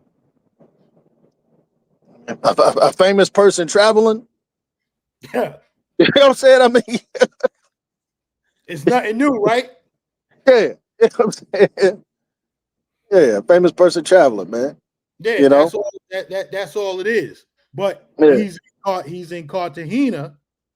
You know what I'm saying? So they trying to spin it saying black men have given up on American black women, which y'all know I did the joint back in April on Key Sweat being in Parque Yeris. Right. But yeah, Kendrick is married. Kendrick got a wife, so it don't matter.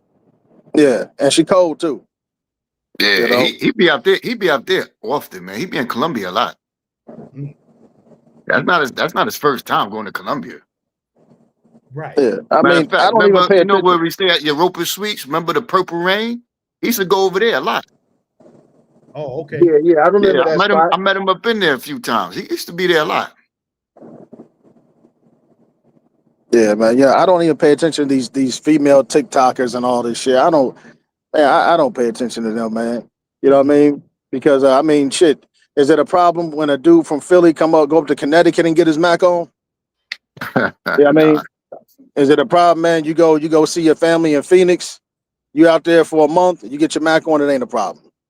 You know what I mean? They just people. Period, man, are just making a mountain out of a mole, man. This really ain't nothing new, man. You know, the traveling internationally is it ain't nothing new. You know what I mean? But it's something that's been on the front line, you know. But the other thing that's been associated with it is, the box, and there's nothing wrong with that. You know what I mean? But I just think the way it's been presented is just it's like bad marketing. Right. You know what I mean? Yeah, because I remember, man, I used to ask these all these tech guys, everybody want to be in tech, tech. I remember asking these tech guys, man, how do I get into remote work, blah, blah, blah. Right? Man, they was gatekeeping like, oh, man, I went to school for this, blah, blah, blah. You could never, ever find a way in with these tech guys, right?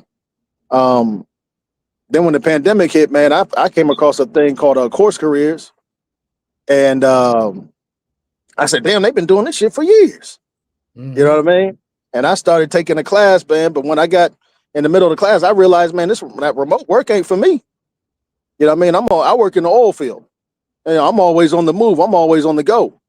So sitting behind a desk, I don't care if I'm on a patio overlooking the Caribbean Sea with a mango, a Cuban cigar, and a mojito. To me, I'm behind a desk, right? So that just ain't compatible with me. That type of work, But a lot of cats, they want to take on things without fully understanding what they're getting themselves into.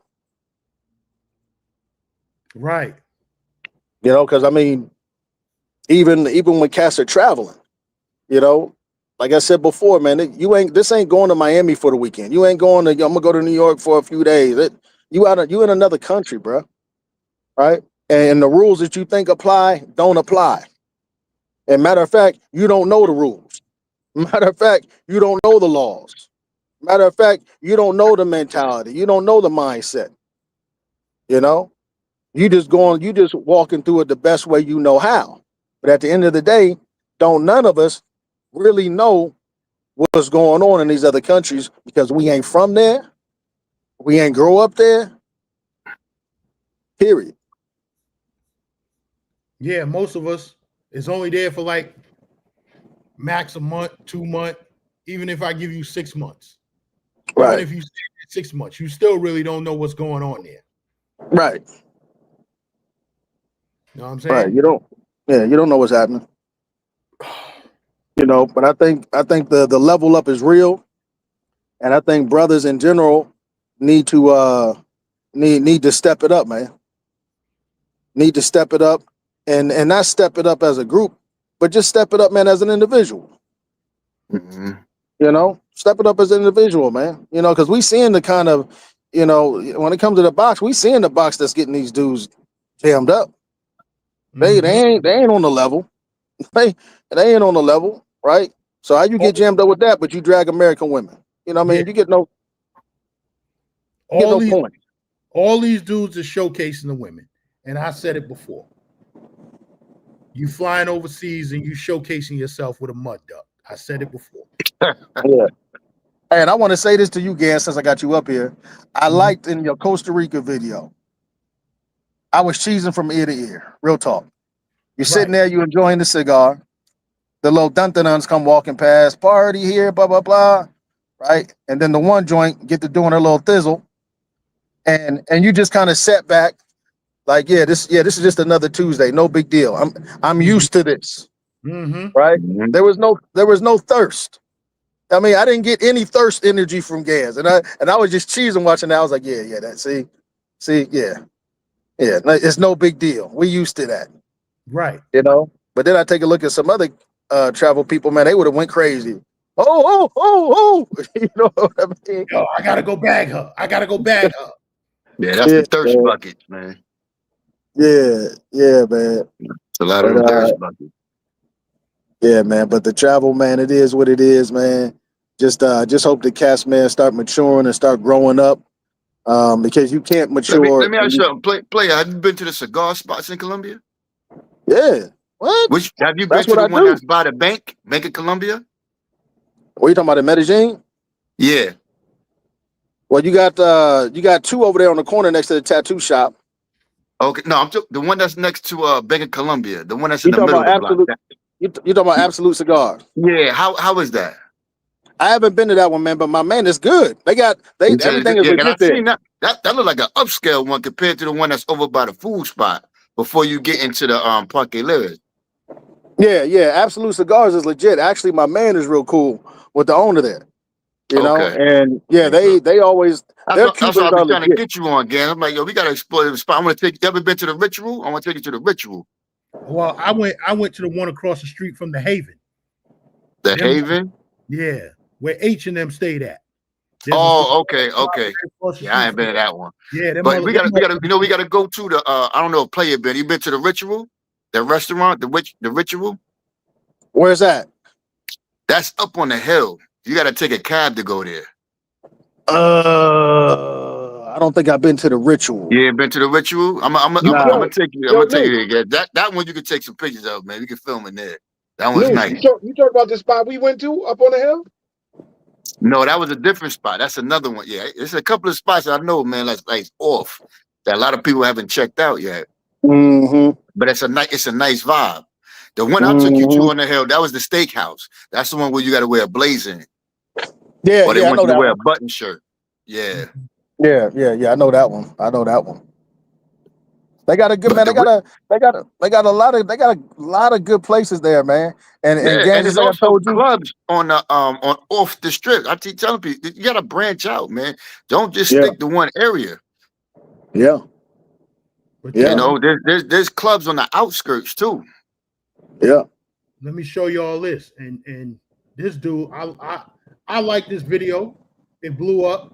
But you see, I'm gonna show y'all what he was talking about. I don't think I'm Oh, he's the boss. Okay. Hold on. Hey, John. He's going, yeah, let's go. Are you making videos? Yeah, it's on me though. It's on me. I'm a hate now. Hey. Familia. Yes. Jaco, Costa Rica. Mr. Branch from Houston, Texas. Via Dallas. This is called fellowship when you come down here. So for people that don't know and understand the experience, it ain't about what you think you've heard. It's about this companionship, networking, and of course, fucking bitches. That's it. There you go. You see, he put that last. It's about brothers fellowshipping. Right. Yeah. And that's what I like about Costa Rica. Had that good vibe out there. You know, everybody was on some chill shit. I heard it was one little something going on. And let me talk about that real quick. Shout out to Jersey Hitter. I'm pretty sure he's watching. He's still out in Costa Rica, right? Said he's going to extend his trip a couple more days. But anyway, he said it was a YouTuber out there that was talking to him. Supposedly he down with or a fan of another YouTuber. I'm not going to mention his name. And he said, yeah, I seen GanZzta was out here. He said, yo, I was going to pat him on his back. So I asked Jersey here, well, what the hell he mean pat me on my back? He say he was going to press me. Let me tell you something. And I hope you're watching, whoever you are. If you're going to fly out to another country and think you're going to press somebody on behalf of another YouTuber, man, listen. First of all, 9 times out of 10, you don't even know that YouTuber and he doesn't know you. Right? So you think you're going to press somebody on behalf of another YouTuber. First of all, that's some goofy type shit to fly out of a country to try and press somebody. You don't know what I'm about. You don't know who I'm with. You don't know what's going to happen. You know what I'm saying? Because I'm going to let you know I ain't no punk over here. You press me, I'm not going to stop. I don't care if you beat my ass. You're going to have to see me the next day. Like, yo, you really want to fight this nigga every fucking day while you on vacation? You know what I'm saying? Or I could be the type of person, I run to the cops. Now I'm pressing charges. Now you sitting in jail because you're going to press somebody on behalf of another YouTuber. You niggas is stupid. Right. Don't fly out of the country on that bullshit. Like I said, you don't know what type of time that person is on. You don't know who he's rolling with. None of this shit. But that's what it is. Y'all got something to say about that? I mean, Player just touched on that, man. He said, why would you go overseas fighting over some bullcrap when there's a whole bunch of other things to do out there? It's another country, man. You're going out there to experience something different. Right. You know, it shouldn't even be about that, man. Like you said, it's about brotherhood. Right, man. I like being up underneath the broad, man. I like being up underneath you know what the I'm broad. saying? I'm not You even know what I'm thinking about saying? another. Like, Yeah. you really overseas thinking about another dude anyway? Like, come on, man. That's crazy. Exactly. Right. How would he be doing that? But to go back and touch on that brotherhood thing, I don't know if y'all ever been to Santiago. You know, I just came back from there. Chile? No. Dominican Republic, Santiago. Oh, okay. I was just over there, and with that brother thing, let me tell you something, man. I went in the hood. I went to where the houses was made out of metal rooftops. And I'm sitting up in there chilling in front of the hood, man. These guys don't even make $200, $300 a month. And I know we was talking about that poverty thing. This was poverty. It's the hood, you know. But they had a great time, man, every weekend. It was like, yo, party time. And you know what they do? I don't know. Any of y'all been there? Y'all ever been to Santiago? I used to go to Santiago in my early days of going to. Yo, do you know what they do out there? What they would do is that they would pop 40 ounces like they champagne bottles. Yeah. I swear to God, I had the best time of my life, man. I never had so much fun. And I mean, I'm popping 40 bottles in the club, like it's champagne. They really get a bucket of ice, and all the dudes pitching, and they get 40 ounces, and they give you a little sippy cup, and they pouring these 40 ounces in the sippy cup like you pouring champagne. And I'm telling you, nobody fought. Nobody was like jealous of anybody. Like somebody's bigger. Oh, he bought more bottles. It was nothing like that, man. If they had something to drink, or if you near a table where they had tequila, they would share. Hey, you want some? They were sharing it. Right. Yeah. Like listen, I was like, yo, it was amazing, man. Man, when I was in Medellin, I was staying in Envigado. I was out there for like 4 months, and I used to go to this. There's this little plaza right there across the street from the Viva. Not the Viva. Well, it's the Viva shopping mall, but the grocery store is connected. And on the opposite side is a plaza. And every Sunday they used to show that. They used to drop this big ass screen down. And every Sunday, man, the whole damn neighborhood of Envigado will come out there and watch that show. Watch Game the of whole Thrones. screen, man. That's a love right there, man. And I think to myself, like, why is it we can't be like that, man? Yeah. Every time we go out, somebody buys a bottle. The next is the guy always jealous. We can't never just enjoy ourselves, man. Right. Well, we can, but we got to just link up with the right people. We got to link up with the right folks, man. That's true too. That's true too. But I'm just like these guys. They don't have much money, man, but they have the most fun I ever seen, man. Exactly. The most fun I ever seen. I'm like, yo, these guys are really enjoying themselves, popping bottles, popping these 40s like they're champagne. Yeah. It was just unbelievable, other travelers, man. You got to discern other travelers the same way you discern it was just amazing, man. Yeah. I was like, yo, they took me in like I was part of it. I ain't speaking like I know a little bit of Spanish, but I ain't know what they were saying. They could have been plotting to rob me, but they took me in like I was a brother, man. Right.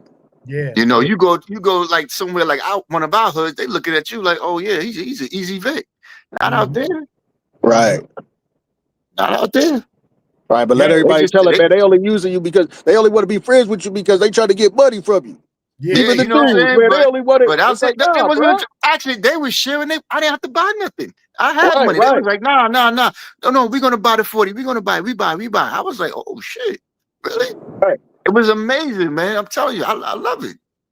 Yo, salute the goose. And I try to teach. I try to tell the young brothers that too, man. Like, go overseas, man. It's not like here where, you know, you got to spend your money and all that. Them brothers will treat you, man. And they don't even have it, and they'll give it to you. I see why they like to come over here in America. And I see why a lot of them live in the same house and build up. They coming from nothing, but yet they still sharing. Yo, salute the goose. The scent of the day is it's an oldie, but it's a goodie. It's discontinued in America. But when you travel overseas, see if you can get it in the airport. It's Polo Red Extreme. That's the end of the day. I copped this in the Medellin airport. Bush Goose, thanks for the $1.99 super chat. But y'all hit the subscribe button, share the video, and please hit the like button, or else y'all gonna make Mr. OG Davis cry. They're crazy, man. You're a funny guy, man. It's crazy, man. Man. That's real shit, man. Yeah, this is crazy, man. You know?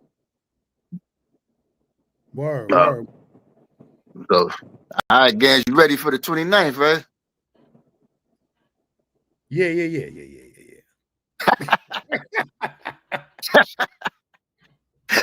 He almost forgot or something, man. What you forgot? Nah, I ain't forget. I ain't forget. He ain't forget. He on live. That's why. Oh, that's what it is? Oh, my bad. Yeah. My bad. He ain't forget. He ain't forget. My bad, man. I forgot I'm brown snitching right now. My bad, gang. I'm sorry. That's called YouTube etiquette, bro. My bad, man. Yeah. Well, we could talk about it. I was like we spoke this morning. I was going to switch that flight, right? Yeah. Play with a passport. According to what you were saying last night, I was thinking about switching that flight. But then you said, yo, that Bogota airport is a madhouse. Yeah, I told Gangs, waiting there. They say 2 hours. You might be there all day, man. Like I said, just take that straight flight. I don't even play around with it no more. Talking about, I you talking about going to Bogota? Yeah, he want to do the he want to do a layover. There's a red-eye flight. There's a red-eye flight that goes to Bogota with a 2-hour layover, then you go to Medellin to avoid the nonsense that's going on in the Medellin airport. But Lou, go ahead and tell everybody what you said this morning. Your mic good? Noosh, your mic good? Yeah, I'm good. Oh, yeah, you hear me?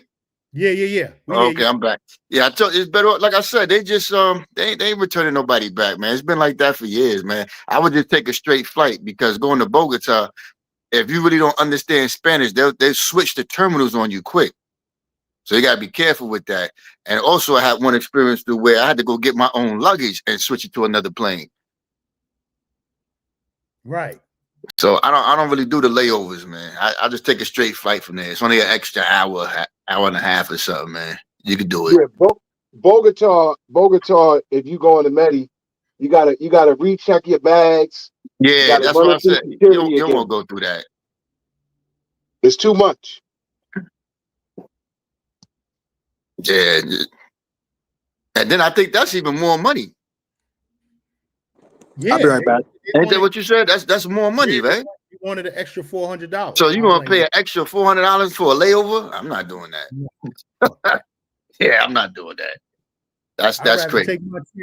I'd rather take my chances. Listen, like you were saying this morning, don't come with all that crazy shit in your luggage, man. That's it. Yeah. And what else was we saying? I don't even take a carry-on on it. I'm gonna try and find the video. I'm gonna let y'all talk for a minute, but let me say this. The dude that DC Born Rob and Razor Rays was showing, it was something else. It wasn't just condoms and motherfucking Viagra pills. It had to be something. Yeah, I didn't see that video. I saw the one where the dude was wearing the Ray-Bans that record and they returned them back, him and his man.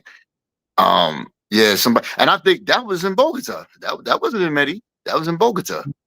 They was returning them back because he had the Ray-Ban recording glasses on. So I advise people don't bring some recording equipment there. Don't even purchase nothing there because remember there was a video with a dude, he got robbed. He bought one of those $400 or $500 cameras out there and they robbed him.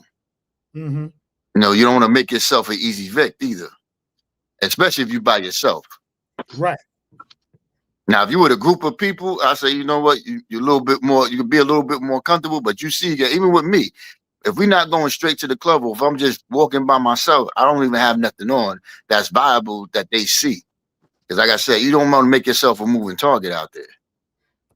And that's anywhere you go. You're gonna know how to move, man. You know, that's anywhere you go, not just overseas. Anywhere you go, you're not gonna walk downtown. Well, I don't know about Foot in the Nostra now, but back in the days, you wasn't walking down Foot in the Nostra and wearing a $5,000 chain around your neck. You know that was getting snatched. Right. So, but yeah, but as far as recording equipment, I tell you, if you're going there, don't have the recording equipment in there. And like you said, I think they stereotype you too, like you say, you know, if you go down there looking presentable, they probably won't mess with you as much. Because if y'all look at all the dudes that's on the YouTube getting turned back, like you said, they had their do-rags on. They wasn't looking, pants sagging down in skinny jeans. You know, they wasn't looking right. You know, so like you said, you want to go down there on some grown man thing. I'm not saying, like you said, dress up in a 3-piece suit or anything like that. But yet still, don't go down there like you're going to bed either. Right. Okay. And that's about it. Like I said, I think they know who they're looking for too. I think like a lot of them are looking for content creators. Like I said, anybody with I don't know if that dude really got turned back for Ray-Ban recording. I don't know. I don't know. You know, they was recording it. Like I said, I don't know. We gonna get like Player said before, we mess our own self up doing that, man. I don't know. They might be doing it. I don't know. But just to be cautious, I wouldn't bring any recording materials in my luggage or bring it down there, period. We're gonna get into this real quick. Oh, that's the dude. Yeah, that's the one who bought the because equipment. I know what goes on right in Central. Yeah, this is Freeze's it. And see where he was at, Central's kind of like the hood. Yeah. So he wasn't even in Medellin and got robbed. That's one of the hoods, as it man. is, there's some game involved, right? Yeah. So listen, first of all, I want y'all to know I'm good. I'm all right. I'm just in a little bit of pain. That's it. I'm cool. This happened about 3 weeks ago. I'm gonna be all right.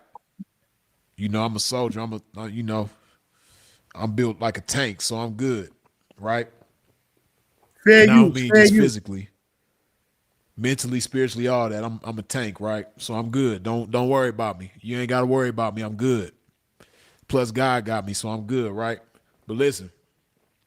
So excuse me. Damn. Oh shit. Okay. So for those of y'all who don't know, I'm in Medellin, Colombia currently, right? As we speak. And there's a part of town called Centro or El Centro, right? Now, El Centro is in the downtown area of Medellin, right? And they got a lot of shopping down there. You know, 304s be down there working. Little delinquents be around there. You know, it's a lot of poverty down there. So a lot of people struggling and shit like that, right? So, but I was down there because some of y'all probably seen that I created a new channel where I interviewed a gentleman who was deported from the United States to Colombia because he was born here but raised over there. So I interviewed him last night, posted a video this morning, right? So I went to Centro to get some portable mics so that moving forward, when I do these interviews, my audio is better quality. And then I got a tripod as well, right? So I had two bags in my hand. One bag had the microphones. The other bag got the tripods, right? Or the tripod. So y'all know me, I like to walk, man. I just look for reasons to walk. So I was just walking around there getting some exercise, peeping the scene.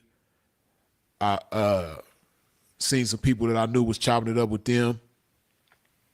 All the shit, right?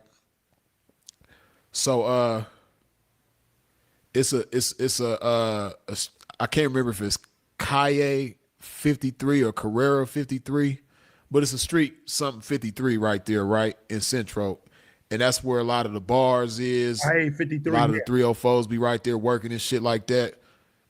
It's a lot going on. It's a real busy area, especially Friday night, right? So I'm posted up right there and I'm on the phone chopping it up with my partner. And me and him was on the phone maybe 15 minutes or so talking with him, right? The call gets disconnected. I don't know if it was my signal or his, but the call gets disconnected. So, mind you, at this point, I've been walking around there for about 4 hours, maybe longer, right? I've been over there. No, yeah, a good 4 or 5 hours, right? Been walking around. So, I got both of my phones in my pocket, fortunately. I'm walking through this little corridor area, and as I'm walking through there, somebody comes up from behind me on my right side and maces me like this close,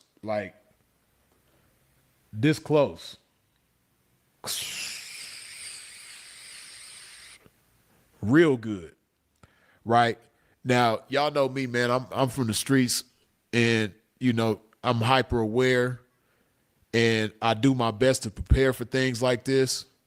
So let me give you a little better visual. Give me just a second. Ooh.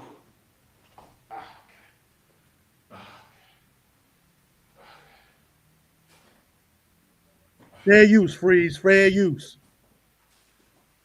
Let me fast forward it a little bit. Just in case somebody run up on me, I could quick bop their ass upside the head or somewhere, right? So the shit happened so fast, I'm not exactly sure, but when I thought back, I think I hit the dude with my umbrella. I don't know how good I hit him. I don't know where I hit him because I couldn't see shit because he got me good. I ain't gonna lie, it's my first time ever in life being maced. Hopefully it's the last. And man, he got me good. He got me better than I seen, and I done seen people get maced. I ain't never even seen nobody get maced as good as he got me. But he was like point blank range, and he got me all in my eyes, all in my nose, all in my mouth, just my whole entire face. He got me good, right? So just to give you an idea of what it looks like in the area where this took place, it's like I said, it's like a corridor between buildings. And in between these buildings, they have trees, they have like park benches, and a lot of people around. People got their motorcycles parked, people on bicycles. Just it's a lot going on in this little area. I think that's what happened. If I remember correctly, I think he grabbed my shoulder with one hand and he maced me, like he held me right there so he could get me good, right? So, excuse me. So I do an about face, and now I'm running with my eyes closed, so I can't see a damn thing in front of me. So there's a motorcycle parked right there in front of me. I run into the motorcycle. I knock the motorcycle down, and I fall to the ground. So that's why you see this. Let me pause it and say this real quick. I've been checking out Free's channel. He's a fly nigga. I guarantee you he don't get on the plane with that do-rag on. Blood right here because that's from whatever part of the motorcycle that I hit. I hit the motorcycle with my leg, and I knocked it down, and I fell down. So I get up off the ground. Well, actually, somebody reached a hand out to me and helped me off the ground. I still don't even know who that was. Cause like I said, it's Friday night, so it's super active in this area. So it's people everywhere. So somebody reaches out to me. They take my hand, lift me up. So now I'm on my feet. I'm hollering. I'm like, but of course, much louder, but I'm cussing. Man, my eyes is on fire.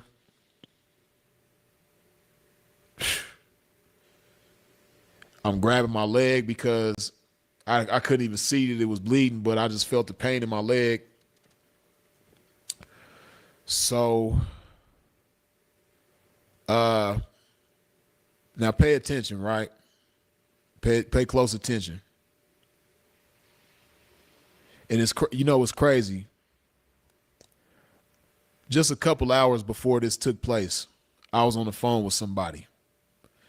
And this somebody who I was on the phone with was complaining about some things. They was complaining about some things about themselves, right? Some things that they didn't like about themselves.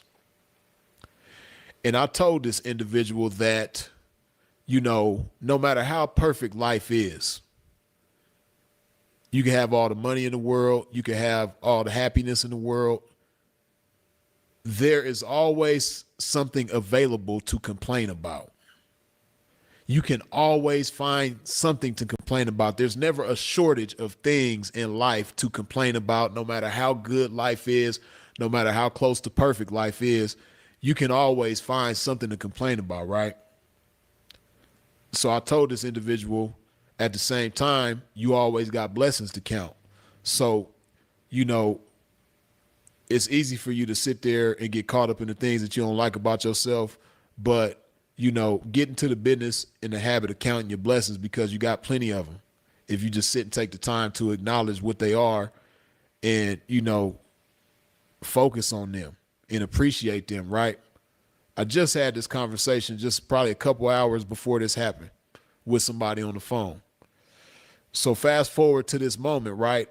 My eyes is on fire. I just got maced. I just knocked down somebody's motorcycle, hurt my leg. My eyes is feel like they in hell. And I'm screaming, I'm cussing. But then I start to, have a conversation with myself and calm myself down. And immediately I just start, counting my blessings, man, because it could have been a lot worse. The individual who did that, they could have, stabbed me. They could have popped me.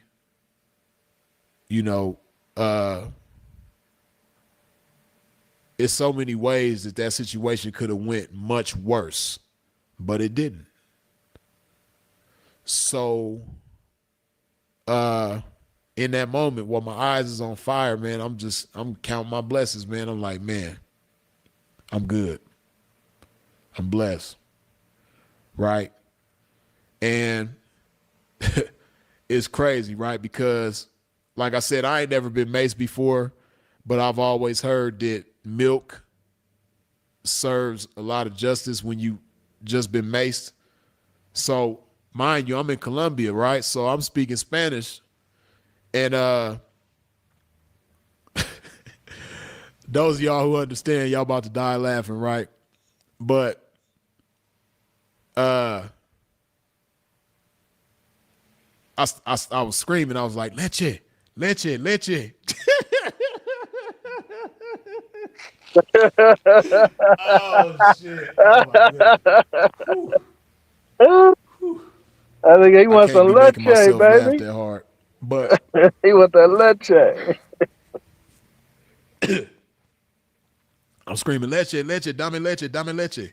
Like, give me some milk, right? Now, in English, milk means milk. And there's no synonym or double meaning for the word milk, right? When you say milk, you know what it is, right? But in Spanish, you say milk, leche. See, look at y'all in the comments, man. Y'all stop. Don't try to make me laugh, man. I can't handle the laughing right. My dumb ass. I'm not thinking about the double meaning or none of that shit. I'm just like, my eyes is burning. I'm like, leche. Oh shit. Calm down, pimp. Get it together. Hold it together, pimp. I'm like, leche, dame leche. And them Colombians like, yeah, you I want could some hear leche, motherfuckers huh? in the background like, leche. Motherfuckers is laughing at me and shit.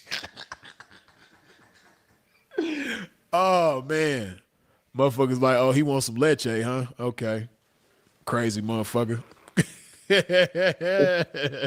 Lay down right here. Got some leche for you. Oh my goodness. That's Oh crazy. my goodness. God is good though. So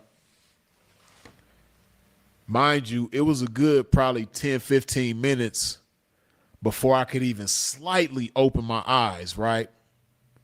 Now, there was a guy there helping me, and he spoke like decent enough English to communicate with me, right? He asking me my name. He asking me where I'm from. He asking me where I'm staying. I can't see this individual, so I'm not answering none of your questions because I don't know who you are. Why you want to know where I'm staying at? Why you want to know where I'm from and all of the, asking me all these personal questions, man. I'm from the streets, man. I ain't answering none of your questions, right? So, he's still there with me the whole time. The same voice. Of course, I can't see the individual, but I've gotten familiar with this same voice that's right there helping me. He helped me find somewhere to sit down. He guided me by the hand because I still can't see. Sat me down on a little step stool that was out there. So now I'm sitting down. And it was probably a good like 10 or 15 minutes before I could even slightly open my eyes. Cause like every time I try to open my eyes, first of all, I didn't even try to open my eyes until about, like I said, good 10, 15 minutes. That's when I even made an attempt. And the dude that's right there, this voice that I got familiar with, he keep telling me like, open your eyes. And I'm like, no puedo. Like I can't. And you know, finally I made an attempt to open my eyes, and I'm like barely in the, you know, as soon as I open them up, they watering. So between me barely opening my eyes and they watering, I can barely see a damn thing, right? So then a few minutes after that, I got my eyes open a little bit better, and that's when I was able to call my partner Absolute, man. Man, much love to Absolute, man. That man, I'm so glad he out here now. Absolute is my partner. I've been knowing him for over a decade. We go back years, right? And he just so happened to be out here too, right? And we just so happened, we was together probably an hour before this happened, right? But we had parted ways because like I was trying to get my steps in because I was power walking and shit, and I was like, yeah, I'm trying to get 10,000 steps in before I eat, which I still haven't eaten today, but that ain't nothing. I'm good. But yeah, so as soon as I can get my eyes open good enough, I go up in my phone, I call Absolute, I video call him, and I'm like, yeah, P, somebody just makes me, man. I need you to get over here. Whoopty whoopty whoop. Good thing he still was in the area. He got over there like in 2 minutes. You know what I mean? Went down the street, grabbed me some milk, brought me some milk back, and the milk that really did serve justice. Like that's true. I'm a living testament that when you get maced, the milk do serve. It did help. All right. So yeah, that's what it is. Mm-hmm. Freezes it down at El Central. My only question to him is because he was down there at night. So I know where all the shops is at that he's talking about. They got a big electronic mall. All they sell is electronics, tripods, all kinds of shit that you could use for content creation. You know what I'm saying? Right. But like he said, he was over there for like 4 hours. So when this happened, it happened at night. And he said earlier in the video, he should have had went and took that stuff back to the crib. You know what I'm saying? Right. But he stayed down there. So my only question for Freeze is, what was you doing in El Centro at night in that particular part of town where the Chicas is out there heavy? You know what I'm saying? I need Player with a Passport and Noose to come back up. If they still in the building, come back up and kind of explain that area. Go ahead. You got to listen. I have an app, not even an app, a website that if you just put in Medellin, Colombia, it'll show a big map of all the areas that you can go to and all the areas you shouldn't go to. And I'm pretty sure that's an area out there that you shouldn't go to, especially during certain times. That's number one. Right.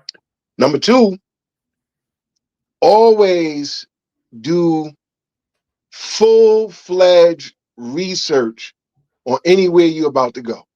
You want to know everything about the place in general. This is where, like what Khalil said earlier, creating your itinerary. Mm-hmm. Now, when I went to Medi the first and second time, Noose was pretty much my guide because he'd been there multiple times. So I didn't really have to worry. Now, there were times that I stepped out of the Airbnb and, did some walking around myself. I'm well aware that people are going to, notice you. You don't fit the description of someone that, obviously me, I'm 6'3", so I stand out like a sore thumb because most of the guys out there were short. Not saying anything against Colombians, but how many people did I see that was my height? Very few. So the thing is, you have to do research before you go to these places to know what the surrounding area is about, what's going on in the area. When I went to Chile, I did that. I made sure I knew where I was staying at, what was close, what areas not to go to, so forth and so on. And Chile wasn't really on that type of time. I mean, there are areas that, I did research that are not all that great. But again, I also went during the beginning of their fall/winter. So it was really not that much activity out in the streets. I mean, they do have some seated areas or whatever the case may be. But the whole thing is, and not saying that he did anything wrong, but like you said, he might have been out there a little bit too long, maybe got caught up, checking for the chicas and stuff like that. Mm-hmm. Listen, if you going out there, handle your business, keep it pushing. You know what I'm saying? If it's not so much of a tourist friendly thing, I don't care if you street, if you was in the military, if no matter what you did, you still could get got because you still in foreign land. You against the rest of Colombia. You know what I'm saying? So you kind of gotta like prepare yourself for these places before you go. Right. Right. So let me fast forward ahead in his story because we ain't gonna stay on it all night. He went so they could chase him down and all that old shit so they could lock another black man up, because unfortunately a lot of times when violence happened to us, it's us, on both ends of the spectrum. When violence happened to So, us, it's us. like I said, this is the first time that they was asking me more questions about myself and like, am I okay, than the person who did the shit to me. They barely even asked me any questions about the person who did the shit, right? So absolute, like I said, he come back, he give me the milk and everything like that. I done calmed down a little bit, a lot of bit, and he like, did you see who did it and all of that? And I was like, nah, man, but I ain't tripping. I don't even care who did it, man. I charge it to the game, right? It's just life, man. And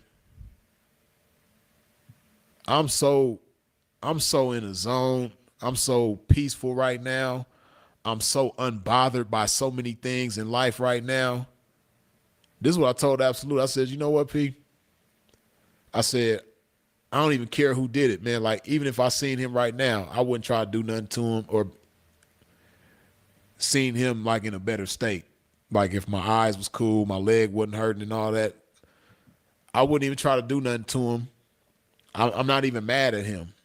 I'm not mad at myself. I'm not mad at anybody or anything, because that's just life, man. Shit happens.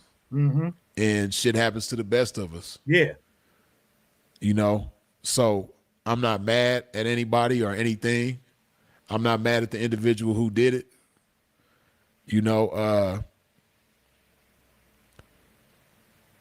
I'll be thinking about shit like, I'm in Colombia, man. It's real. Like we think we got poverty in America. We do. But they got a different level of poverty down here. And I consider that. And I honor that, and I don't underestimate that. So you never know what that individual was going through or anything like that. Now, Absolute was telling me that he might not even been trying to rob me, man. He might have just been jealous. Because he was saying how, some of the local dudes be jealous of American dudes walking around here, getting attention from the ladies and all that type of stuff. Yeah, he's going to speak to all of that. I don't know. Then he said, usually in those types of situations, when things like that happen, they don't try to mace the individual. They just snatch the bag and try to get on. But like I told Absolute, I said he probably didn't do that because, I didn't get a good look at him, but he kind of looked on the skinnier side, which, most people around here are, smaller individuals. So he probably didn't want no tussle with me. He probably wanted my bag. Well, obviously he wanted my bag, I would think, or what was in my bags, but he probably didn't want to tussle or get chased down and then have to tussle and all that type of stuff with somebody like me. So it's just much easier and effective to disable me. So he probably thinking. And by macing me, right? But you know, instinctively I held on to them bags. Like I said, the tripod came up missing. The tripod ripped out of the bag because I still had the bag in my hand, but the tripod came out the bag some type of way.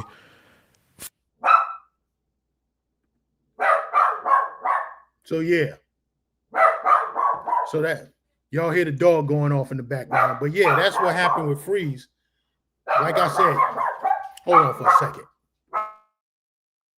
Mr. D, keep it going. Mr. D, you there? Yeah, I got you. I got you. Yeah, keep it going. Yeah.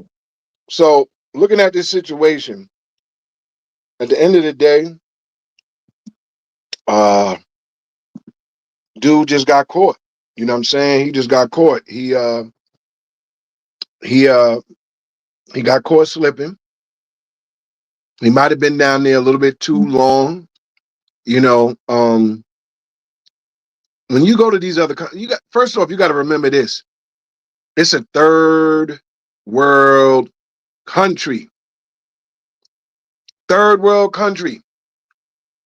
I don't care how many beautiful women, how many lights, camera, action on is in these places. They're lit up intentionally in the areas where travelers go, right? So when you're out there, you can't be caught slipping. You know what I'm saying? Especially in a place like Colombia. And it don't even matter what part, because you could be in Cartagena, you could be in Santa Marta. I mean, Santa Marta, I think a couple of years back, a couple, if I'm not mistaken, I could be wrong, but if I do recall the story correctly, a couple got caught up and ended up getting killed. Allegedly, I have to go back to the story because I was, interested in going to Santa Marta, and then I heard that story. I think maybe DC Born Rob might have spoke on it, but I know the guy that was in the situation, he got killed. I don't remember if the girl got killed or whatever, but and it was a white guy. I know that much. So it doesn't matter what part of Colombia you're in. You are a target in so many ways. Why? Because you come from America. They know the difference between their own locals. You're a tourist. They know tourists. I don't care if you know Spanish. You've been there 52 times in the last 10 years. Guess what? They know that you are not from around there. You can know how to maneuver, travel, whatever the case may be. Because see, one thing about tourists stay in the same area. And I'm going to say 98% of tourists stay in the same area. They watch the same YouTube channels. They watch all the information on how to move around, where to go.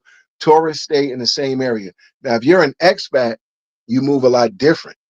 So you're not going to Central and hanging out in Central even late at night. You know better. You know what I'm saying? So, all praises to the Most High that this brother is. Hold on, Mr. D. Ike Banks, you keep being disrespectful. I'm gonna send you back over there to the J Rello dungeon. Go ahead. So this brother right here, Freeze, all praises to the Most High that he's able to tell his story. And, I'm pretty sure he learned his lessons from it. And, you just have to be careful when you go to these places. I don't trust nobody. I don't care if it's a second world or, even a first world. If I'm in a place that I've never been, it's me against the rest of this place. You know what I'm saying? So do your research. I mean, look, you've heard a lot of stories, people getting into fights in Central, people getting robbed in Central, people getting got in Central. You go to Medellin, you know, of course you're gonna, you know, go to the tourist places, Calle 10, Parque Iris. There's another spot where they have a whole bunch of bars and stuff. I forget which one it is. Hit up the malls, go in the mountains, go away from all the tourist stuff. You know what I'm saying? And go see different parts of Medellin. Go to Guatapé, you know, go to Comuna 13 in the daytime. If you go to Comuna 13 at night, make sure you have a whole group of people with you. Don't go there by yourself because Exactly. you're going to stand out like a sore thumb. You know Mm-hmm. what I'm saying? So do your research. I think in the next live, I'm going to have that link. I'm going to send it to GanZzta, and I'm going to put the link of that website that you can look up. And I mean, you can look Colombia, you can look California, you can look up Cali, Colombia, you can look up the Dominican Republic, you can look up Brazil, all the places where it, you know, it'll tell you where the dangerous neighborhoods are, the great neighborhoods, all that stuff. So Right. So yeah, like I said, the only question I would have for Freeze, he can come over here. I know he got a bigger channel. We small over here, but we trying to get there. You know what I'm no, we saying? ain't wrong. Don't take that back. Take that back. I do take it back because it's a lot Take of it big. back. Take it back. Because guess what? What's the title of the show? What's the title of today's show? The You title of today's show is play You Play to Win the win Game. the game. So we ain't small. We gonna win We in ain't, the a, end. we ain't a small channel. You know why? Let me tell you something. I'm gonna give you just a quick thing. A lot of people in the chat may be familiar with this pastor. His name is Pastor A.R. Bernard. Mm-hmm. If you're familiar with him, put a 1 in the chat. Pastor A.R. Bernard was the head pastor of Triple C Christian Cultural Center down in Brooklyn in Canarsie on Flatlands, right? His son, he just transferred over the leadership to his son, Jamal Bernard. But anyway, he used to preach in a little storefront. It was him, his wife, and I think at the time 2 or 3 kids and one of the other members. Yes, sir. Gilly Prince, Triple C. So he used to pretty much preach to his wife, his I think 2 or 3 kids at the time, and a couple of members. So it's probably about maybe 9 people. But the way he was preaching was like he was preaching to 50,000, 100,000 people in this small place, to the point where it became where people would stand outside on a Sunday at this storefront hoping to get in this little storefront, maybe 25, 30 seats. And that's when he, started doing the 2 or 3 services, but they couldn't hold it. They moved over to 1400 Linden Boulevard. That got too small, and then they got the big sanctuary on Flatlands. The point I'm trying to make with this, it don't matter how many subs you got. You can have 300,000 subs, and you only influence 50 to 100 people. But you could take a channel like the GanZzta Lifestyle and know that the 2,000 and the 3,000 that we'll have by the end of the year or before, we are definitely going to make that impact. We definitely going to be bigger. So you got a big channel by the numbers, but we have a big channel by the influence. Exactly. And that's what it is. We play to win the game. So in the end, when the clock hits 00, it got to be a winner. Mm-hmm. And when that clock hits 00, the GanZzta Lifestyle, yo, we gonna be standing strong over here. Facts. You know what I'm saying? Word. So yeah, I can say we small now, but we putting in that work and we gonna win. Mm-hmm. You know what I'm saying? And salute to King H, who's in the chat. I believe King H, if you still out there, salute to you. Thanks for showing support and always, always being over here, in the chat, interact. We speak outside of, the panel in the chat. But salute to you, who's King H, who's in the chat. Okay. Yeah, put what Jason, what's his name? Jason 2681 put. How you have hundreds of thousands of subs, but you can't get at least 500 in the live chat? I'm trying to figure that out myself, Jay. Mm-hmm. But that's a subject and a topic for another day. That's I won't speak on that, because I'm not. There's no direct Scud missile or shot at anybody. Everybody that has however many subs, you did what you had to do to get there. I salute you, regardless of what, but again, numbers matter, but it's the influence that matters more. That's right. And we like cake. We like cake. We like cake, motherfuckers. You watch us rise. Know what I'm saying? Mm-hmm. Y'all hit that motherfucking subscribe button, Mr. D. We going on 2.5 hours. You know what I'm saying? What time is it? It's 5:33. I mean, if you want to open up the panel. Yeah. The panel's there. The link is there. I'll drop it again. Khalil was running around. I'll drop it again. We can go a little bit more time. Y'all want overtime? Because we usually go about 3 hours. So if y'all want to come in, speak on the topics, talk about something, hit that link. But more importantly, hit that like button and that subscribe button.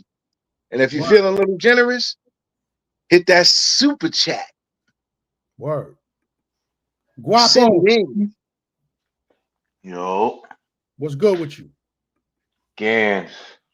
OGD was shaking. Guapo. I'm seeing all them clips, man. When we going to see the movie? One of these days, man. You know how I do, man. I be macking, man. Yo, you was definitely macking. You was definitely macking, man. Yeah. I love what I saw, man. Yeah. You know, I do that content creation thing.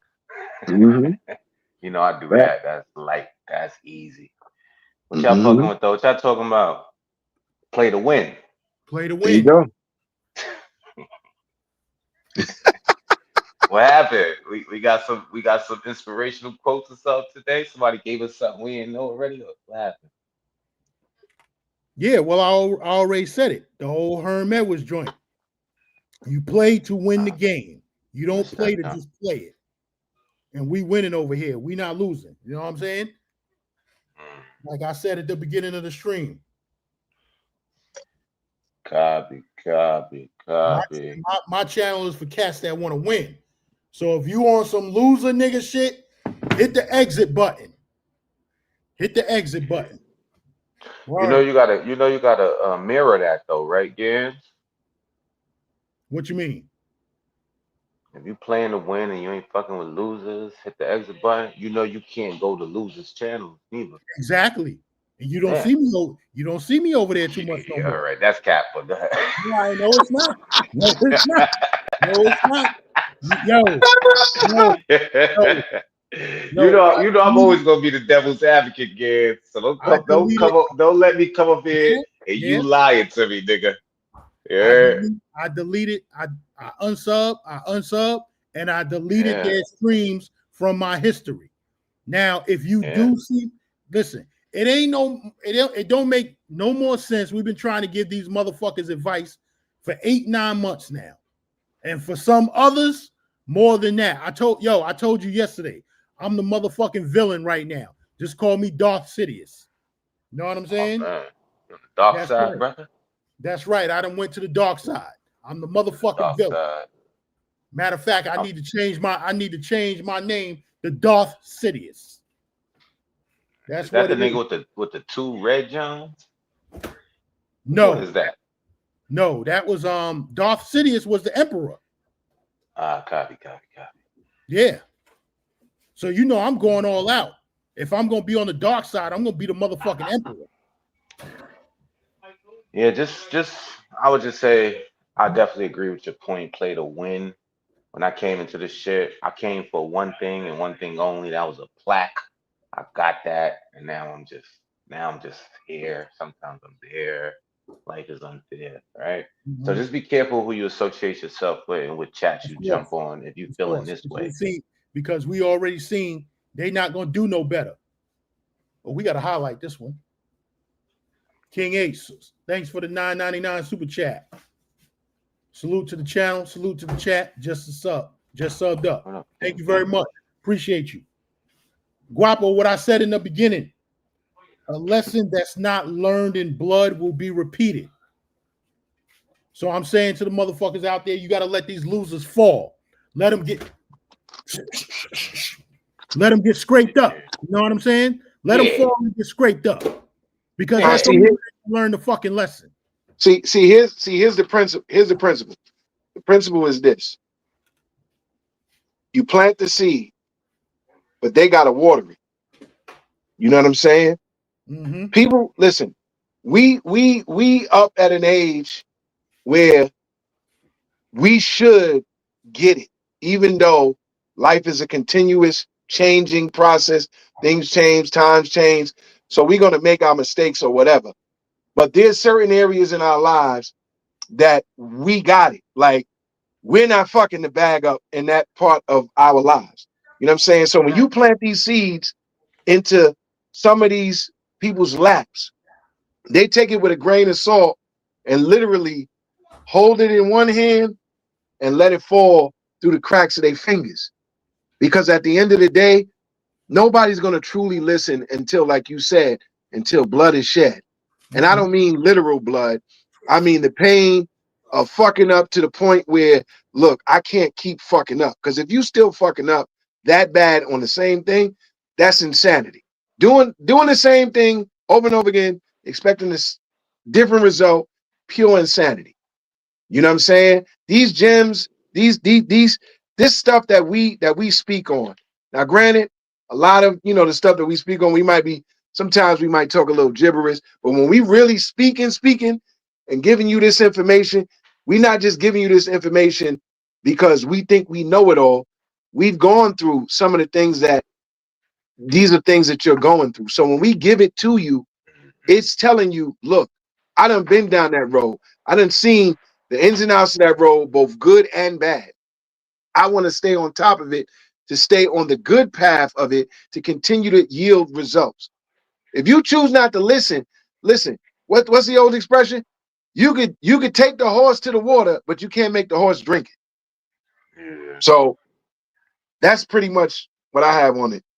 Another old expression is, I forgot more than you ever learned. Hey.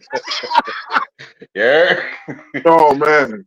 I forgot more than you ever learned, young brother. Listen to what I'm telling you, brother. Yo, Khalil, come on. We had him up here. We had him on the channel back in February.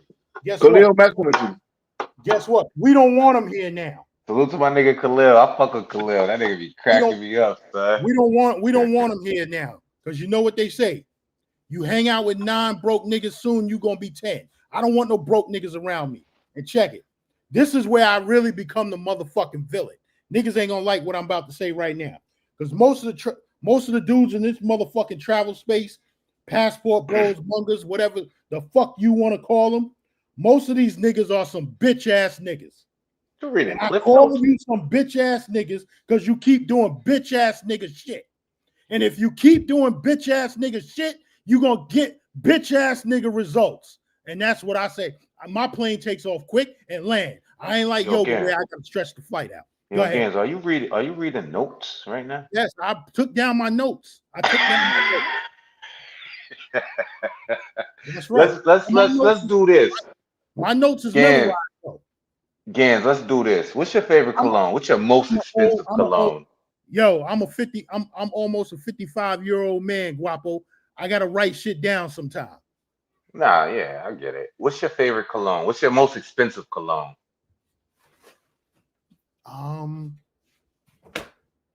It might be I would have to go get it. I gotta go get it and bring it out here.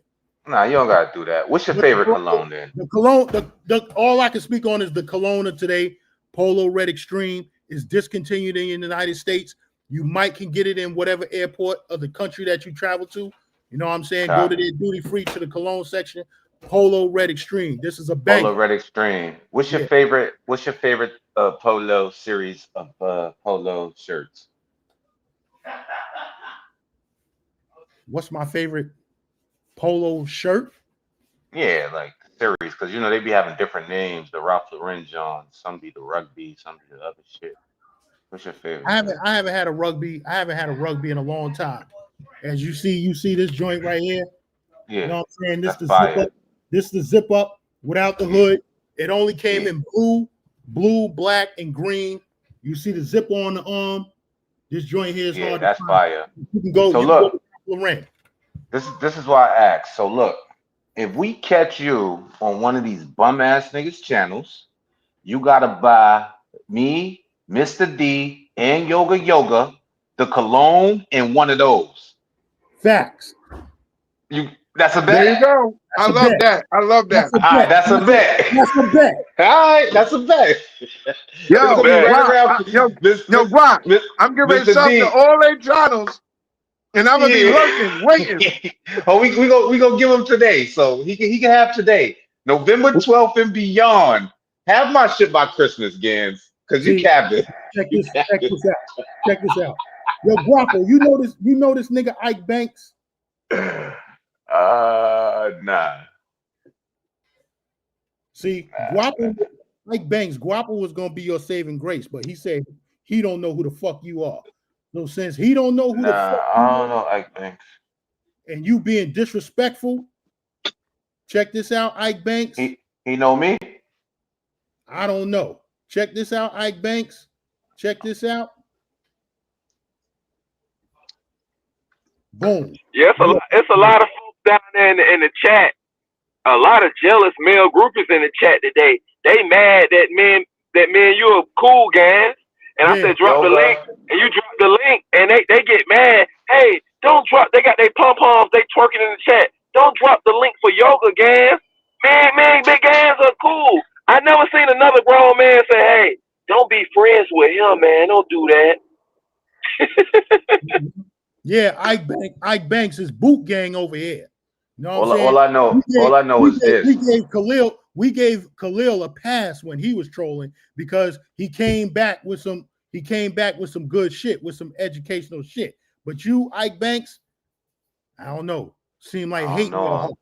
But this is all I know. OGD, Yoga, we getting a fire polo fleece and some fire polo cologne for Christmas. Because this nigga, he can't contain himself. He gonna be right back over there. I'm getting ready. I'm subbing to NYC The Future, Mellow channel, all them channels now.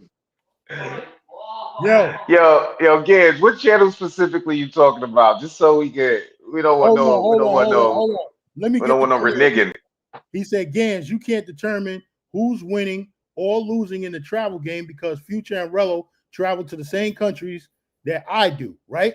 And they don't pay for it. So who's really winning? Okay, here we go. Here we go. That is a good point. Let me go back to my notes. Like I said, I'm reading. Can't wait to get my Christmas gift from Gans. That's gonna be fire. First of all, Khalil, we ain't the same. They're a bunch of twin bed. These motherfuckers is twin bed sleeping motherfuckers. Yes, we might go to the same countries, but we are not the same.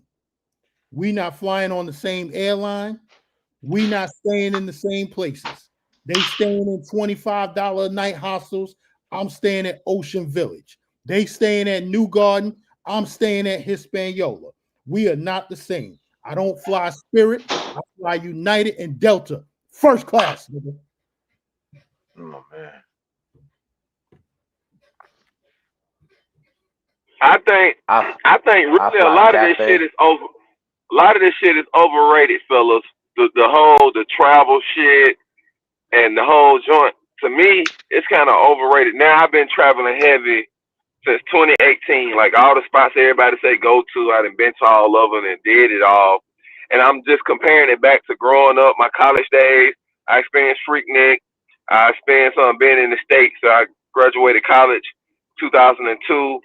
And the fun I had in college, all the girls, I played basketball. And I'm like, and really, I'm like, it was good. It was a continuation of damn like college and being in Atlanta because that's how it is.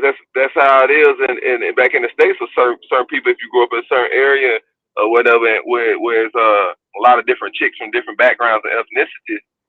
And now I'm looking at it more so as it's overrated as far as that aspect is. Now I'm more into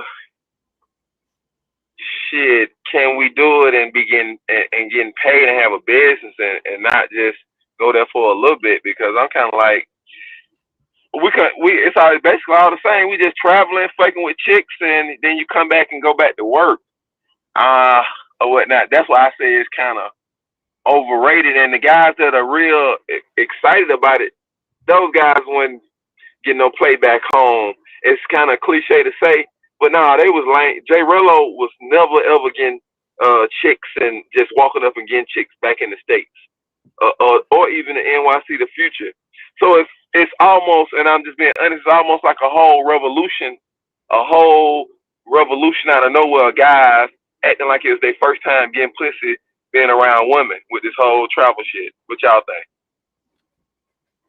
I agree to an extent. Yeah, I agree. Because these niggas be starving. That shit ugly. They be starving. You see what TF said, right? He told Khalil begging online to buy foreign prostitutes is not winning. Begging online just to get to the country is not winning. Yeah. And what are we calling winning and not winning? How can somebody be winning in some shit that's YouTube that is nobody knows who controls this shit. It's all digital. You can have fake views, you can have bots. The people at the company can push one person, they can shadow ban another person. Oh shit! What the hell? Like crazy. It's crazy to even try to say somebody winning or losing in life based off some shit that nobody even knows who's controlling it. You know what I'm saying? I think winning is just gaining victory. However you define victory, that's winning. So if you wake up in the morning and you feel like you won because you woke up, you won victory. So if a nigga do Well, a that's kind of delusional though, V Swells, because chicks are not telling really. you, "Oh, I'm winning. I got 5 baby daddies. I'm on Section 8," and they'll tell you I'm winning because they can go get their nails did.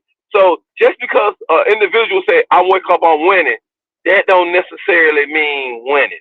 Because everybody that Really? woke up this morning on planet, yeah, think about it. Think about it. I Uh, did. uh, give it a little bit more analysis. Winning is Yeah. not. Hold on. Winning is not based off of one's own perspective. That's not winning. Because Yes, it if that's is, the nigga. listen what I'm saying. Because if that's the case, everybody can set whatever perspective and say, "Hey, I had one heartbeat. I'm winning." Well, Right. if you had one heartbeat and you died, and to that specific person, they say that that's winning. Well, that makes winning no such thing because winning is anything and everything to everybody, and that's not true. That what makes Oh. daytime. Hold on, what makes daytime is because the sun is out, and what makes nighttime is because the sun is not out. So that Mm-mm. it's actual rules to it. So we can't say winning is everything to everybody. Everybody, whatever they think is winning. No, we can't say that because then winning Nah. becomes nothing. If it's everything, it's nothing. So if every man on this planet can say, "I'm winning," no matter what they chose, their decisions Mm-hmm. today, no matter if they fed their kids or not, no matter if they brushed their teeth or not, no matter if they killed somebody else or not, just because Mm-hmm. they feel in their mind, "I'm winning today," that's not winning, and nah, that's not an example I of mean, winning. who makes that rule? Like winning is gaining something Uh-uh. that you wanted to gain. You're winning. No, that's not winning. That is not winning, brother. What is it Winning then? is not, So describe that. If winning you is. gain something you wanted to gain, what is it? Losing? Hold on, hold on. All right, nigga. Somebody could gain a disease and they wanted to gain it. That doesn't mean that they're winning. I've seen people commit suicide. They're not winning. Yes, they wanted to end their life, but that's not winning. Just And because they that's what got the fuck something. they gained. They won. No, Life just because ending. you no, just because you think you gain something, that's not winning. People gain weight every day. TMI fat ass gained 400 pounds. He is not winning. Bo Rixton got big. He is not winning just because they gain weight. That gaining stuff doesn't But mean do a you win, know? brother. Did you speak to them and did they want to gain Brother, weight? brother. Maybe they wanted to gain weight. Back to what I say, winning has a clear definition. Winning is not I just know it's gaining something you want to win. no, it's not. Yes, No, it's it not. is. That's the definition of You winning. you Gaining got you something got you that you want. got, you got you got everybody with a cell phone on the planet, and then you say, "Oh, they winning because they mashed the button on the cell phone and hit play."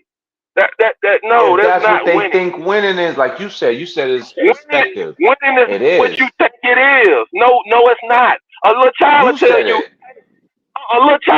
I'm winning, and they eat I don't ice wanna cream every day. They say, yo, "Oh, but I'm winning because I ate ice cream I wanted." That's just you're a my guy. I don't wanna just argue, point that. brother. No, we ain't arguing. I'm just pointing that out. Go to your When we phone talk and about type these in the guys, definition of winning. when Go we do talk about that. these guys winning because they on Type YouTube, it in. what winning? That's not winning. Yoga, type in winning definition on Google or something. It's gaining something you want. So if a nigga wanna go raw and gain an STD, the nigga won. Congratulations. The nigga won. He won. He gained what he wanted to gain. Yeah. Your logic and your sense of It's not definitions and the logic, it's the English definition lingo. of the word. Exactly. You're illogical right now, so I'm not even taking you How serious, you brother. mad at me if the Merriam Hold dictionary on. says winning is You gaining something? you brought up the word MAD. I just said, brother, I'm not taking you MAD. serious. And then you said, how you mad? I don't even understand how that translates. When I actually said, I'm not arguing with you, Yeah. I'm just not taking you serious. You said, well, how you I mean, that's mad? fine, nigga. I'm just defining the word. Winning is gaining something Brother, that the what do you person mean? wants to What attain. do you mean? What do you mean by nigga? You said I'm just certain nigga. What's your Come on, man. definition You of know that? I use that word. Come on, man. Don't do that. Come on. Hold Let's come on, I'm on. pointing out Stick to to you. the subject. I am. I'm pointing out to you. You just be calling out words and terms like they have. You don't even have definitions to them. You just say, "Oh, he winning because he winning because he woke up today and say he won." Oh, you a Right. nigga because said it. But when somebody asks you what is your definition of those terms you're using, you don't even have a definition, and that's why I say I'm not Right. taking You you serious. mad. Now you really mad. You going way off You topic. you I don't even have defined a the definition. word. You You don't even have a disagreed. definition It's for the saying fine, bro. you It's even fine. saying. I'm gonna just call Hey, you bro. Can I call you you just bro? man, they winning, man. Well, what do you mean by they winning? Well, they woke up this morning and said it's I already breakfast. explained it. You don't want to look up the definition. I'm gonna just call you Hey, bro from now I'm on. taking you serious right now. Let's talk about Medellin and stuff. Some more of that Medellin talk. But Let's talk about Medellin. the, Medellin. Let's the, talk about the, whole, Medellin. the whole thing with DC Born Raw showed where the guys cannot get into the country.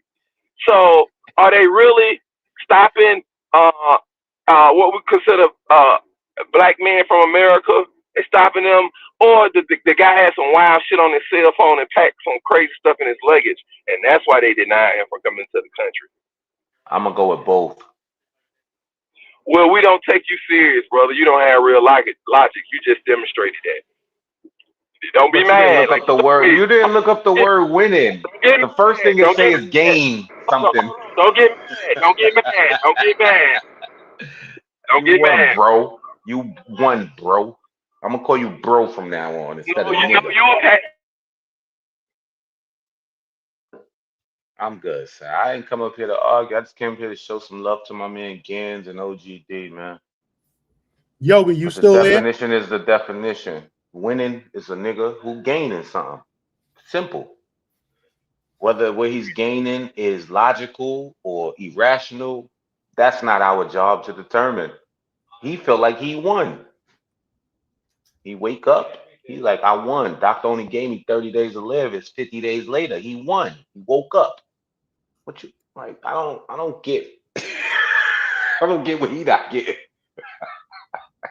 Maybe I'm bugging. Am I bugging Gans? OGP? I'm tripping. Chat. What's It's like winning? putting together. It's like putting together a 25 leg parlay, and you lose by 2, but you say you win it. I don't gamble. I don't know nothing about parlays, bro. I don't know. Me neither. But you know, long story short, Gans is I'm gonna be on the lookout side, bro. If I catch you on one of these panels, I'm gonna send you my addy. Send me my shit. Okay? You good? We good with that? That's a bet. That's a fact. OG, this is the easiest Christmas gift ever. Yo, let me tell you something. I am getting all. Easy. I'm hiring a professional cameraman so they could video and photograph me in this new polo shirt and me displaying this cologne. Yeah, that's gonna be fire. We're gonna make a Yeah. whole video about it. Yo, Gans, Yeah, when you go out of the country again, make sure you buy those 3 bottles, please. no doubt. Gans, I want a medium, John. Same shit you got on right now. You send me a medium with the cologne, and OG gonna get one, and he gonna have Re- wifey and shit take some videos. I'm gonna take some videos, and I'm gonna put it together, and we gonna premiere it on your page.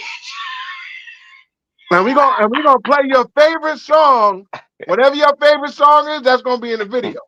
Mm-hmm. Oh man, Now I was looking for that's something that somebody crazy. typed in the chat. I was TF looking, said, "Yo, you're not winning if you're a loser and doing right. loser shit." Right, I agree with that, but that's our opinion. But that's not the person's mindset. If the person feels like they're winning, who are we to say that they're not? Right? It just starts getting into morality and common sense and shit like that. But if a person wakes up and feels like a winner, I mean, who the fuck are you to tell him he's not winning? Hold Even if on. he is a loser. Khalil want to put Razor Rays in that. We're not putting Razor Rays in that. And what? In talking about the panels of the losers. Salute the Rays, that's my nigga. I got Yeah, nothing with we're not that. I putting don't Razor know. Rays in that. Lil be going off. One thing about Rays will big up your channel. You know what I'm saying? He'll tell everybody salute to the GanZzta Lifestyle, salute the V Swells of Travel. Subscribe to GanZzta Lifestyle. Subscribe to V Swells of Travel. He'll big your channel up. You know what I'm saying? And he'll drop the links. So I gotta say, Rays help niggas out. You know what I'm saying? Ray's So doing a great job. yeah, Ray's doing a great job. We're not gonna Doing put what he do. Rays don't go to other countries crashing out. You know what I'm saying? Rays go to do what he do, have a good time. You know what I'm saying? He not going over there to crash out and all this other kind of shit. He don't bother nobody. Exactly. He give everybody praise and a chance. But if you get on his wrong side, and I seen it when B Dub got out of pocket, Rays get rage, boy. Mm-hmm. True. As a matter of fact, speaking of B Dub, speaking of B Dub, let's go here.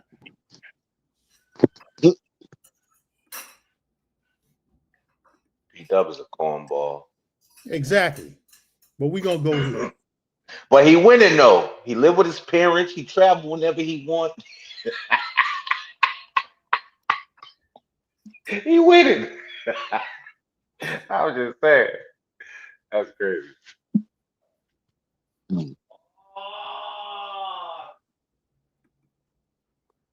This was for B Dub,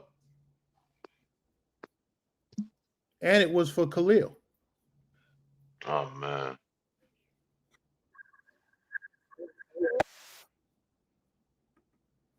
This was for B-Dub and for Khalil. What's up, y'all? It's Big Gans, and you rocking with the GanZzta Lifestyle. Once again, check it. I'm not flexing on motherfuckers, but certain motherfuckers need to be flexed on.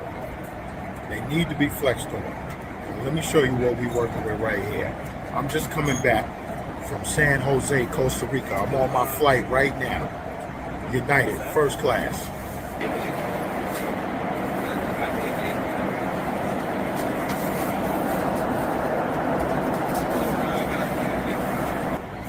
This is what I'm trying to tell you. I'm not flexing on motherfuckers, but some motherfuckers need to be flexed on. We ain't no Spirit Airline flying motherfuckers over here. You know what I'm saying? This is just how I roll. First class everything. You know what I'm saying? We might fly to the same places, but we are not the same. I fly first class. I stay in the first class hotel, first class Airbnb. We do the best Airbnbs, and that's what it is. This is exclusive world travel. And that's what the GanZzta Lifestyle is all about. Exclusive world travel. So like I said, I'm not trying to flex, but some motherfuckers need to be flexed on. It's the GanZzta Lifestyle. See what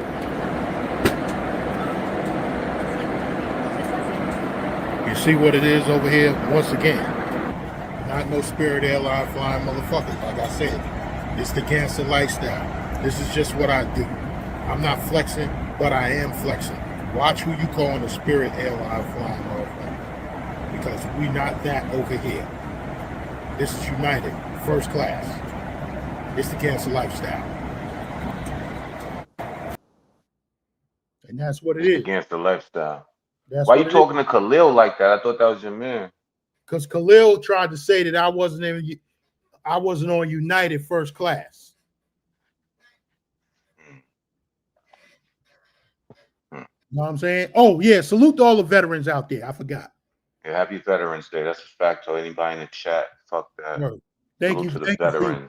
Thank you for your service. But check it. Let me talk about that. First class, right? Costa Rica. Now, how I ended up in Costa Rica. Seeing my man Willis. We was at the Jamaican restaurant one day. So we was talking. He was telling me he was getting ready to go to Panama, right? And that my man Willis, he another exclusive world travel. He do shit big, right? He was talking about Panama. So I was saying, talking about Willis. I said, yo, you could knock out 2 in 1. You could do Panama, Costa Rica. If you fly Copa, you can get a 5-day layover and do Costa Rica as well. You know what I'm saying? So I went on to Expedia to show him the flight on Copa. Soon as I checked it out, soon as I typed in Costa Rica, it popped up on United out of Newark, round trip, $300. I showed Willis, I said, yo, you see this shit? I say, yo, I'm booking this shit right now.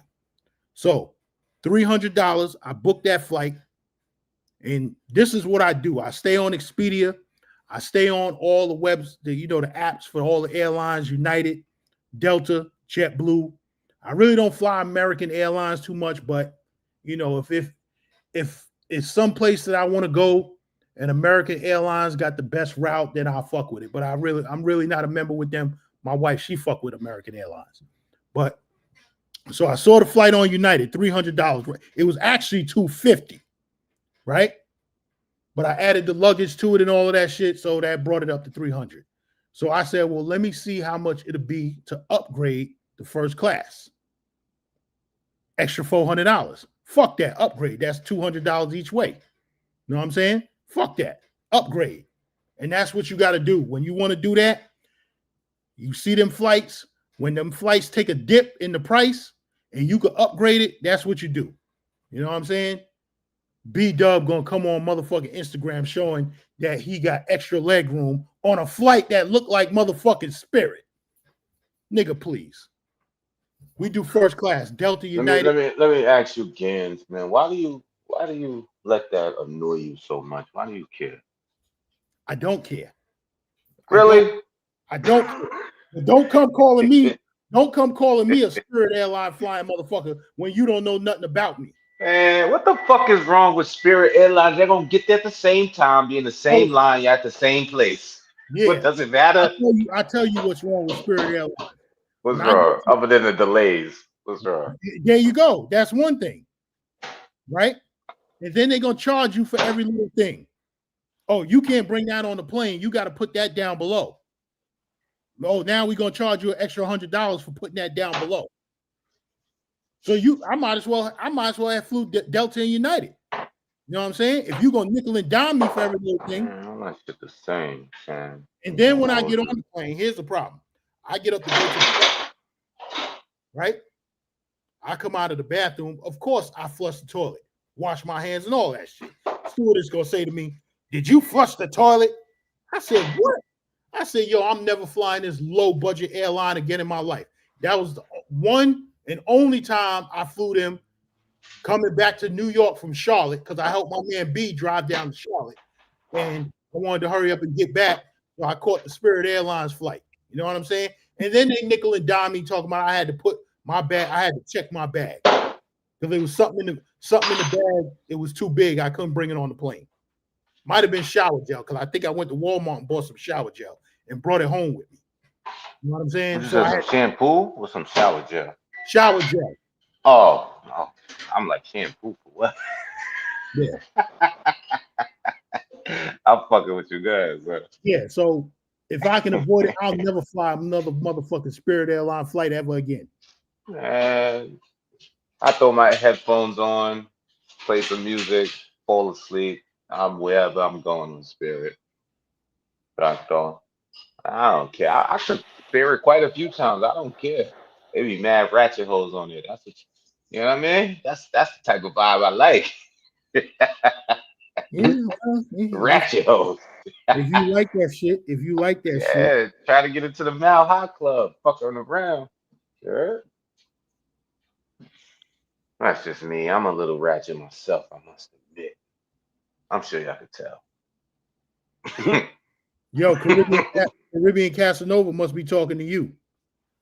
He said, CC, what's shaking, CC? What you say? He said, to be fair, you look like the type of nigga that don't flush the toilet. I mean, that's a dumbass question. Like, I would have asked the bitch. I would have been like, "Did you go and check?" And I would just kept walking to my seat. Like, don't ask me no dumb shit like that. Did you check? Yeah. Smell my fingertips? What are we talking about? I'm a grown man. Shut up. Tell London Town. Tell London Town. When you fly United, you are flying Continental because United took Continental. Exactly. All them 737s, they came from Continental because United never had 737s. Oh, he said you Americans be traveling 4 to 6 hours to countries near you and making a big deal of airlines. Imagine flying Continental. So what is he saying about Continental? Basically, he's saying that every time he listens to one of us, we always bitching about a flight from JFK or EWR to a place like DR. That's what he's saying. Now, I'll tell you this much. My flight from JFK to Thailand, that shit was no joke. It was ugly. It was ugly. It was ugly. That shit was so long. This last flight? Yeah. Yeah. And back.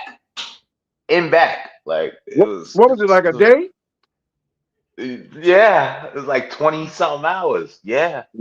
Both there and back. It's ugly. The food is disgusting. The desserts are good.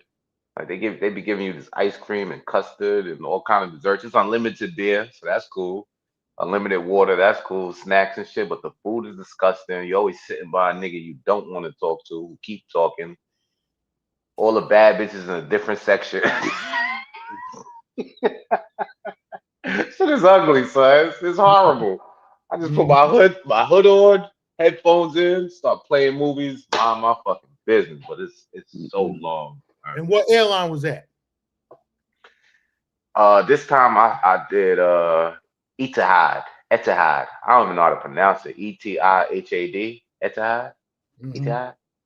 Yeah. So we stopped in. We went from JFK to Abu Dhabi, and then Abu Dhabi to Bangkok in the How same. long you had in Abu Dhabi? It's a few hours, like Mm. 2 hours. It was a quick transition. Salute the London town with the $1.99 euro. I think a euro $1.99 is really about $4 in US dollars. What up, London town? I remember London town from back in the days. What up, good fella? Yeah, man, those long flights, it ain't it, son. Cause I always choose the aisle seats so I could maneuver quickly. Like sometimes you just gotta stand up, like, and just walk around the plane. Sometimes I just find myself walking around the plane, Yeah, yeah. I be chilling, flirting with the George, the the stewardess. stewardess. Yeah, Mhm. yeah, flirting with them and shit, getting big and shit all crazy. I be standing like I'm on the bus. Yeah, man. I need them Sometimes you gotta legs get stretched up. out. Yeah. Yeah, man. Shit is Always, I always, ugly. I always take an aisle seat, whether Yeah, whether yeah. I take the I'm in aisle seats first too. class, whether I'm in first class or coach. I always take an aisle seat. Yeah, Mm. I fuck with the aisle seats because you could just spin. The only issue with the aisle seat is if you nod off to the left or the right, depending on what aisle seat you on, niggas be bumping into you and shit, walking by and shit. About Shit to knock mad your head annoying, off. son. Huh? About to knock your head off. Yeah, niggas be walking by all aggressively and shit, man. But Mhm. yeah, the aisle seat is what I fuck with. But once you do one of those long flights like that, flights ain't nothing. So 4 to 6 hours, man, that shit is nothing. You heard? You Mhm. take one of them 20 plus Johns, man, you good. You valid. You valid. I did that to Kenya, bro. But you know Yeah, what's wrong? They gave me wine like crazy, and I was playing Monopoly almost the whole time. yeah, man. Yeah, I be Dude, drinking on them shits. I be trying to go to sleep, but I really can't because I know I'm not like on the earth. I'm like 30,000 feet up. So I be taking like 30, 45 minute naps, wake up, watch a movie, get some more beer, do the same shit. I rinse and repeat, rinse and repeat. By the time you know it, you there and you excited. And that heat hits you and it's up. Yo, Man. if I ever do the Thailand shit, Oh, you I never want. been to Thailand, Gans? Nah, I ain't never been to Thailand. Oh man, you gonna go crazy when you go to Thailand. You gonna I ain't too anxious for that 20-hour flight. why? Mr. D, August, baby, August. August or May? No, Hold on, May. hold on, hold on. May. I don't said the hell with y'all with the May because y'all don't even because you was like no. August, Thailand. Okay, All right, so Gans, my fault for interrupting you. You were saying something about Thailand, and then after you say what you were saying, say why you don't know about Thailand. We can go from there. if we do, Mr. D, if we do it in August, it got to be after the 18th. That's cool. Thailand.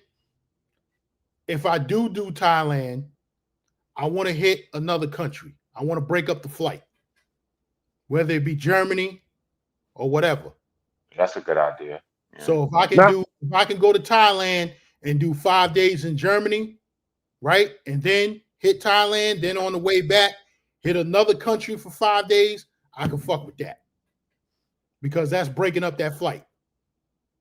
So Thailand. If you do Emirates, I don't know what happened. if you do Emirates on Thailand, then you stay in Dubai. I think 30 hours,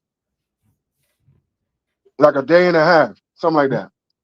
London Town says I got to do Kenya before Thailand. No, I don't. Yeah, I gotta do Brazil before I do Thailand. Look what Smoke said, man. Thailand is different. You should go to Thailand, Gans. I promise you.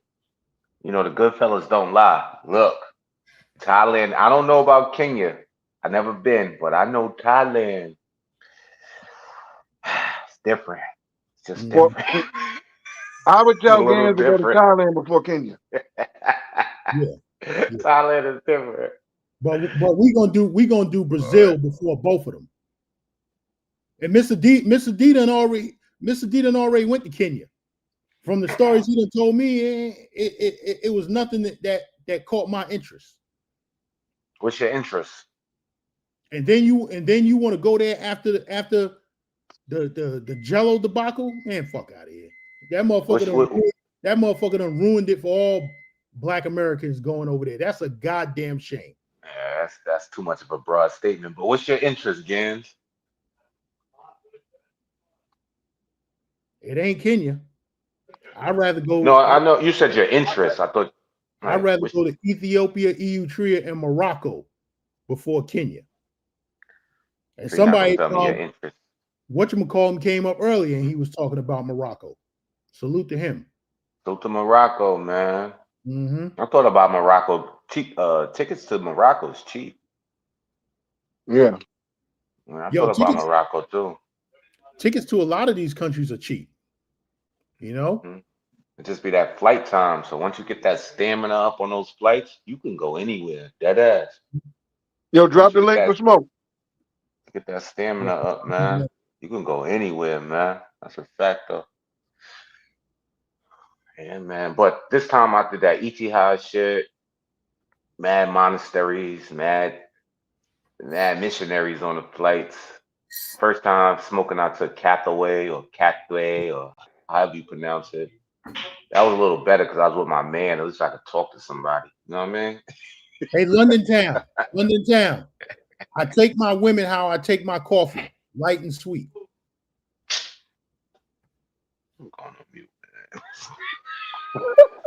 man. Yo, this nigga. Yo, Guapo. We gonna take our polo shirts and our polo cologne, just like light, and that means the snow, and sweet, because everybody gonna come at us when we put that cologne on our bodies. Oh man. Yeah, we OGD, we gotta go to Sears and take one of those pictures from back in the day. Yo, we gotta go to Sears. This nigga Giz go renege in 3 days. I guarantee it. Yo, let me tell you something. I'm hitting the bell notifications on NYC channel and Relo channel. Yo, you will NYC, Relo, Future. You will never see me on Relo channel. Again, who else is a bum ass nigga who we should include on this list? Oh man. Where you want to Smoke? What up? Salute. What up, Smoke? What up, Gans? OGD, Swells, what's good? What up? Just listening in. Go ahead. Continue, please. Where you want to start, Guapo? You said the first two. No, look, bro, you the one who said the whole idea. So who's a bum ass nigga channel you not going on for the rest of the year? In this goofy nigga travel space. Yeah. Ice City. Ice City, you will not see me over there. Ice City, Relo, NYC. What's the other nigga name? You're not going on NYC no more, son? Ah, man. I stopped going over there a long time ago. Damn. Okay. Yo, Smoke, put your bell notifications on. So we Yeah, exactly. Yo, we gonna watch 8 hours of NYC. And boy, I don't even care if you pop in and out, you lose. we don't even want to see you type in the chat, Gens. No, I lose brain cells listening to some of them dudes, man. So exactly. You lose brain cells. Even when I try to get some funny jokes so I can cook niggas on the back end about it, but like the shit is like it's very difficult. It's a very difficult listen. But continue. I digress. No, for real. I'm dead serious because niggas be reneging on bets all crazy. Gans, tell us what channels you are not going on so we can be aware. Or you sending those Christmas gifts. You tell us, Gans, because we don't know who's a bum ass nigga or not. We don't care or don't know. Tell us, Gans. Well, I just said it. All right, NYC, Relo, Ice. Anybody else? Fat Boy. Who that? He? The 700-pound the 700-pound mammoth. Are you talking about TMI? All right, TMI. Who else? Oh man, damn, those are some of my favorite content creators. Continue. That's it, Gans? Yeah, in this bum ass travel space, I'm trying to see if there's any people on the other side of YouTube. Bum ass niggas. So based on our bet and your agreement, those only 4 you talking about? So far. I mean, why I gotta be so far, nigga? Who you talking about? Anybody else, nigga? This is the bet. Nah, not a Washington Lewis, not Travel Wolf. He a hillbilly. He from Park Hill. So I fuck with Travel Wolf. I met Travel Wolf in Thailand. yeah. Foreign only. Somebody said foreign only. How about foreign only? You'll never see me over there. Okay. All right. Oh man, stupid Floyd. I'm just keeping count over here. Cause we gonna get you. This fucking Christmas gift OGD gonna be fire. Yo, there's only 2 channels. You got only 2 channels. and that's Rello and NYC. We just got to put the bell notification on both of those channels. Oh, look, my nigga Gans making a troll account right now.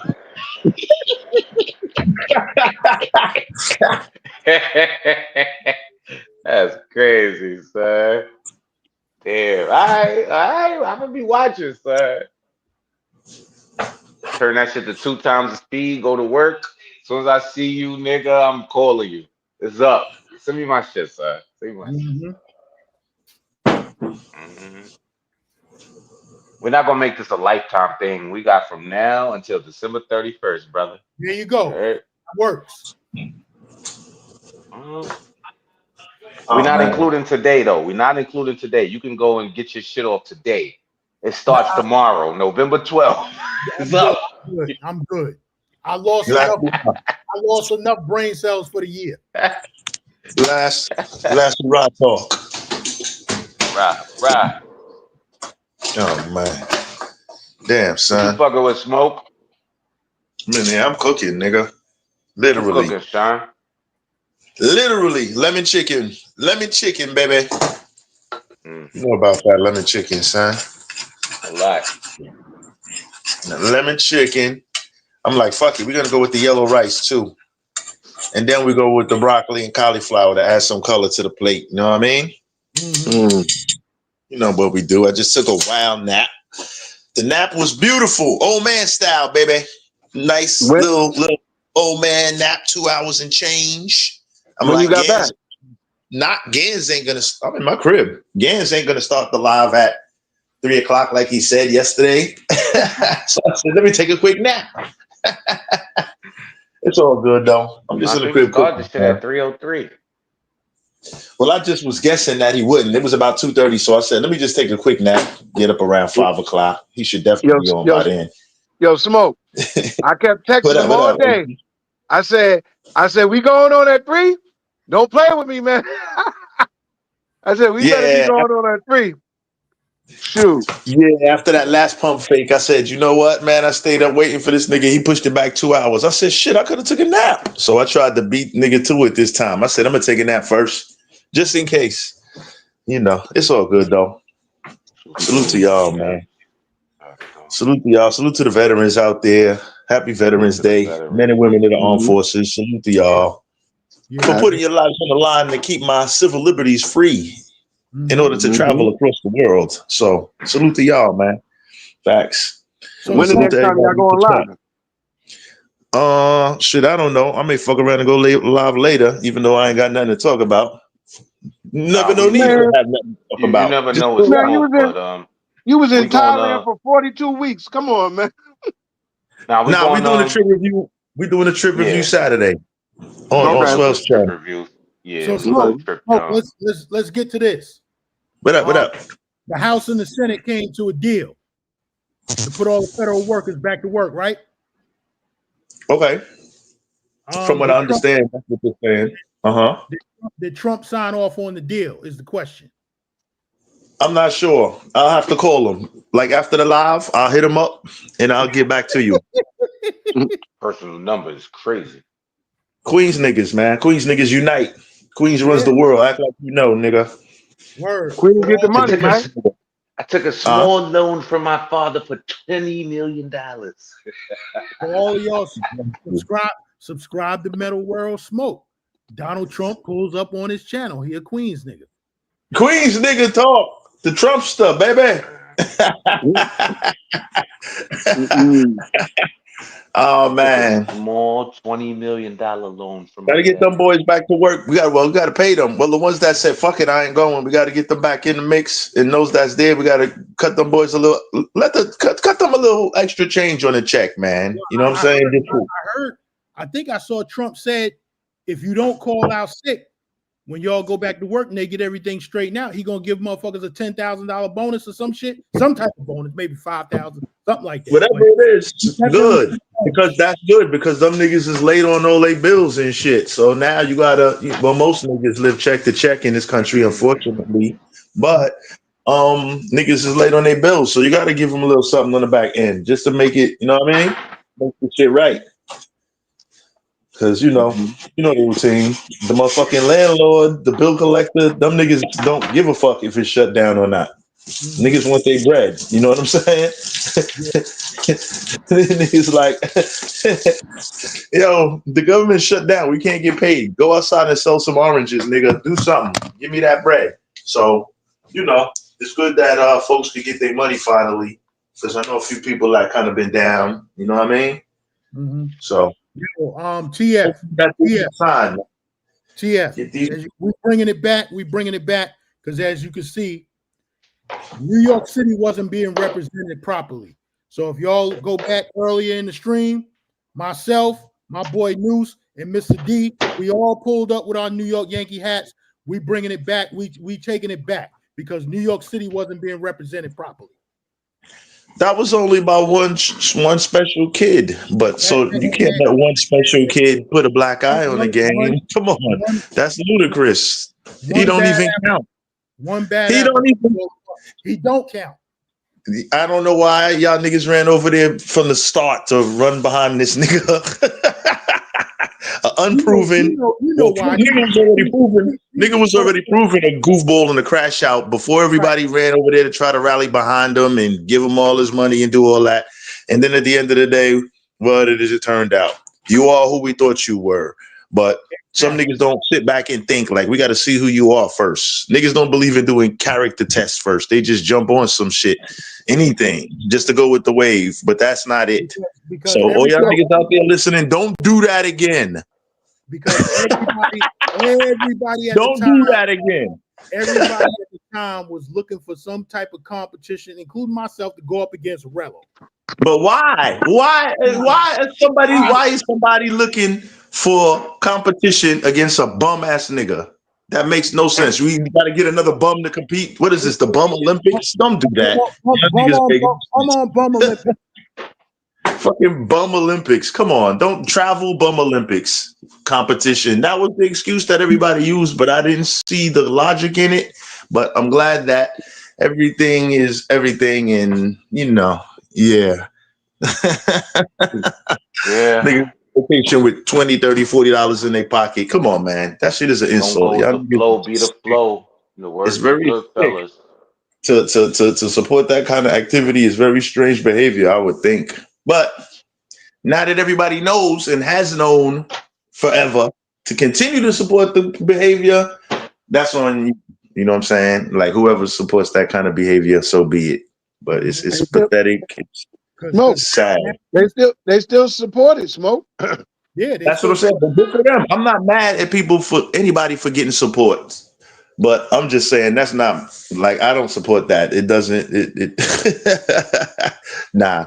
I support go to work, save your bread, go ahead. If niggas want to send you for free, go ahead. If you want to go with no money and sleep on the beach, go ahead. If you want to go eat rice and water, go ahead.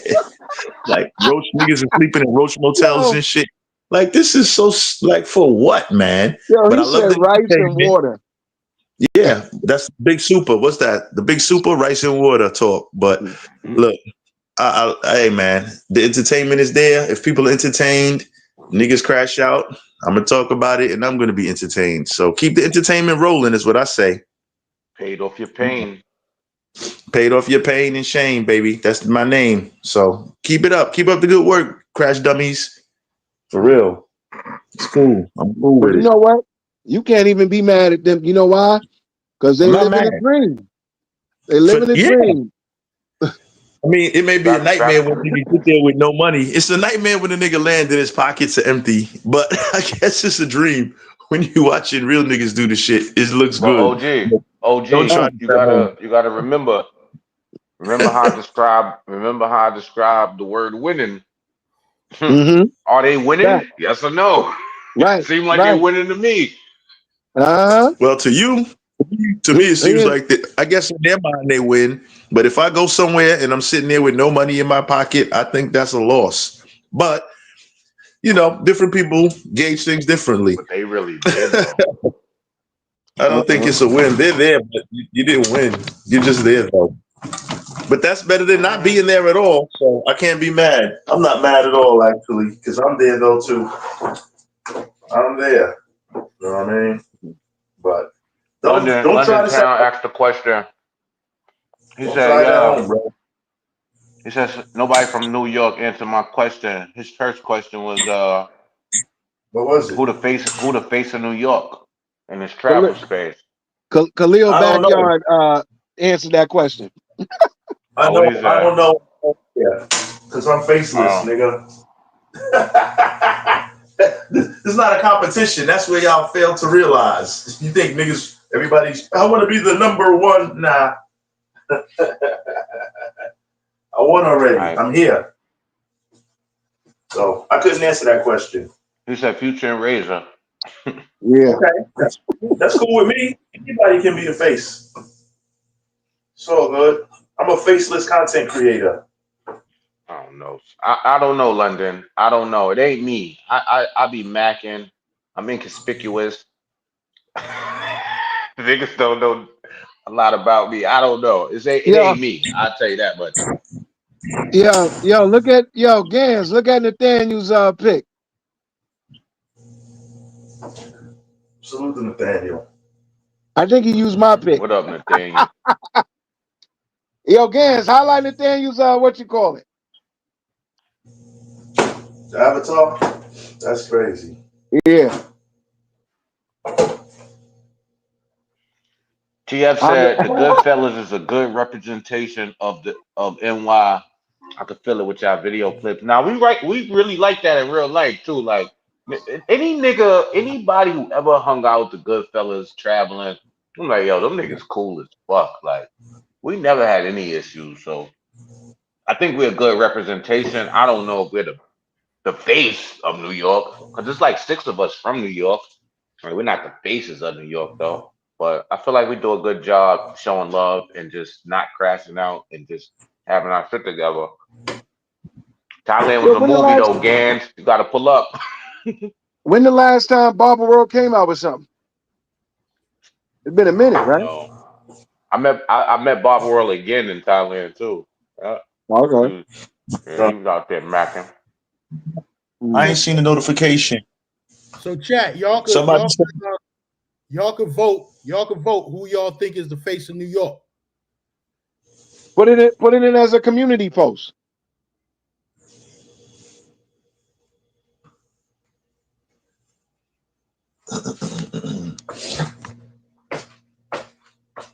Yeah, Bob World old school. He be chilling. He be macking. He's still out there? I don't know. I only seen him once. I seen him twice.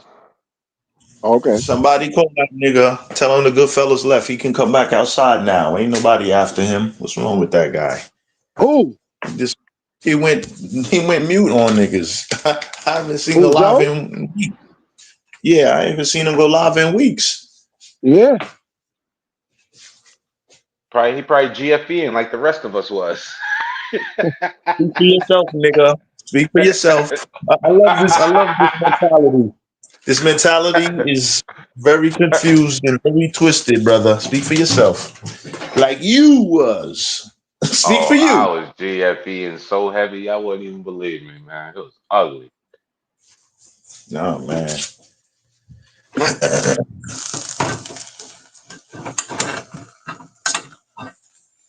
Woo, this shit hot, baby. Hot. It's hot. Mr. D. Yeah. It's funny that we got this topic, and this came up. This came up in my streams today. So fuck it. Let's just go with it. Go with it, what? baby. Bring it up. Fair use. Fair use. Fair use.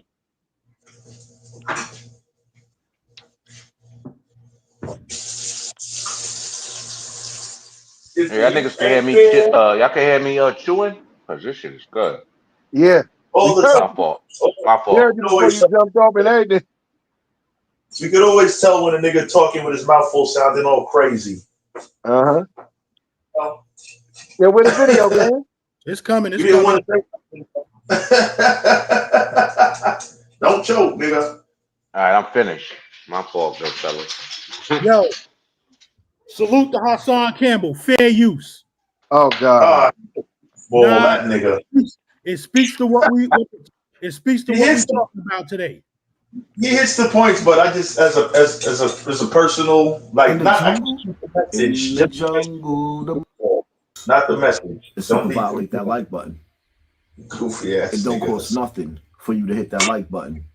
Hit that Shall like we begin? This is a goof. Shall we begin? I ain't gonna hold you. I like that. Me Shall we seriously, begin alright. shit? That nigga's a booty boy. We come from poverty and pain. Some of us knows what it's like to make syrup sandwiches. When we ain't had peanut butter and jelly, we would go in the cabinet and take the syrup and put it on the bread and eat it. Some of us even go back to the days of standing outside on the welfare cheese line, where they had that hard brick of cheese that was this long, and it was hard as hell to cut that cheese. Those are that We brick. used to take that cheese, and we would get that bread, and we would put it in the oven and make grilled cheese sandwiches. And that cheese or them cheese sandwiches was everything. That shit We on the came from the stove, struggle. nigga. We all get that. I'm not knocking anybody that's in between jobs, and I'm not even trying to knock you if you mastered the system and you learned how to use welfare. But in today's time, I'm just going to tell you, right, as a man that comes from poverty and pain, for one, I don't like relying on nobody.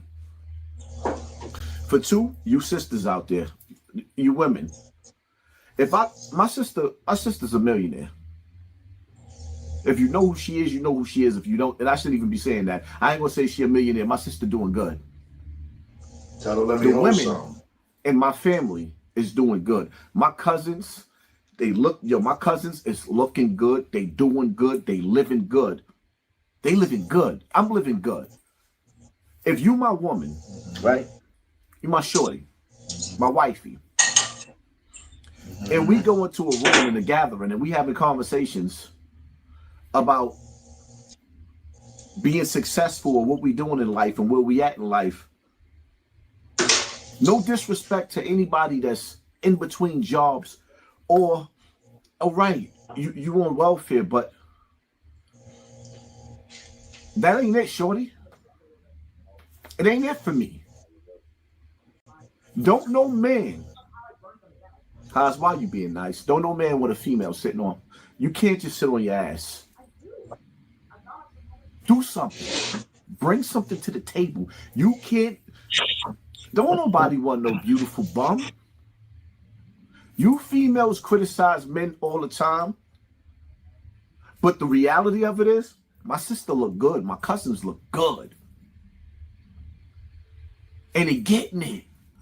Niggas is living in mansions. I probably got the smallest house. I just got my yard look crazy.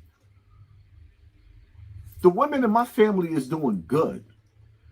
And I don't want to bring no, shorty.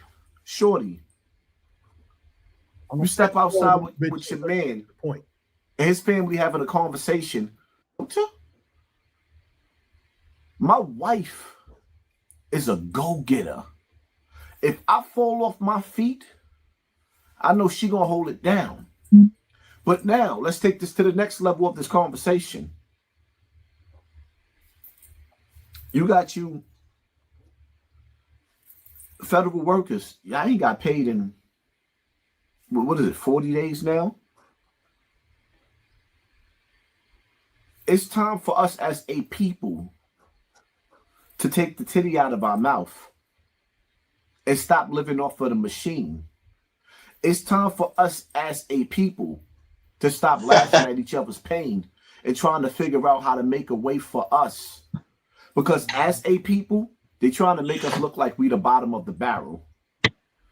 I'm getting sick and tired, and I'm going to start doing reaction videos off of these videos so you can understand my struggle, my pain, my frustration on how people trying to shame New York, because now we got a New York mayor and talking about us running out of town. It's time to escape New York. Why would we have to escape anywhere? If America is the land of milk and honey, fuck this town. And black people in America, if our spending power is the 8th superpower in the world, then why we can't format and figure out how to get that bag together? But ultimately, anytime the machine or the system or the powers that be decide that they just going to cut off your resources, they're going to cut it off. And you go behind the bills. Do you know what kind of debt you could get in? And how your life could be just destroyed when somebody decides to cut your food stamps off? And it's not just the food stamps. See, this is what I want y'all to see, right? Because it's levels to poverty and pain.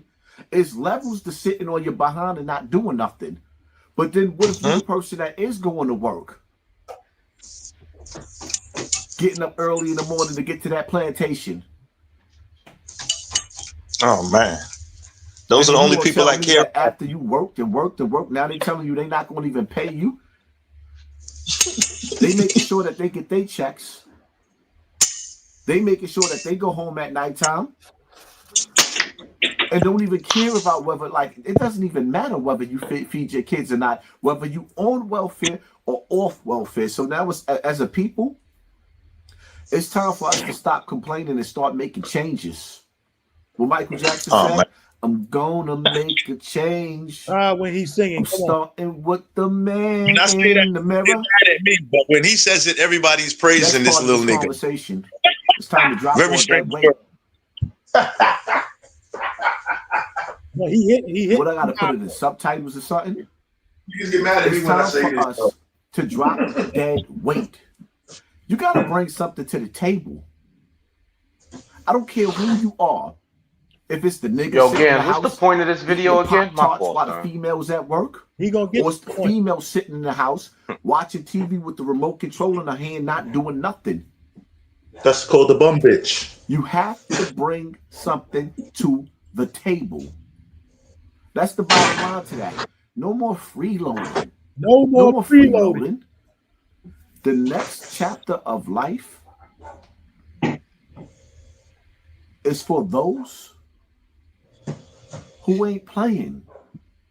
In the jungle, in the jungle, the mighty jungle, the lion sleeps tonight. You know, in the jungle, the lion, the tigers, the bears.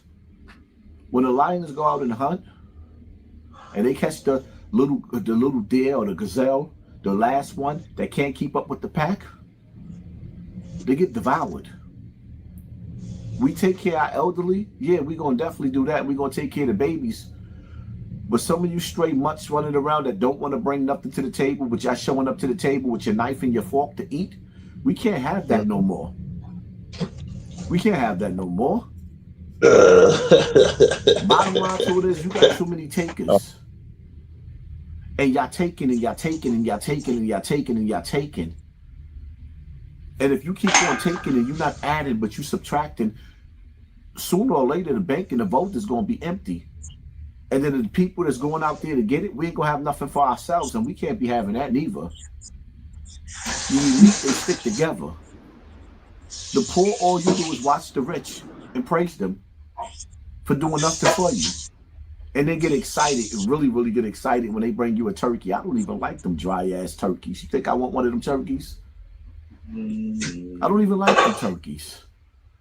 Big, dry turkeys. I He don't want had no my fried turkey. turkey. And I damn sure don't want to be the one receiving the turkey. I'd rather give it than receive it.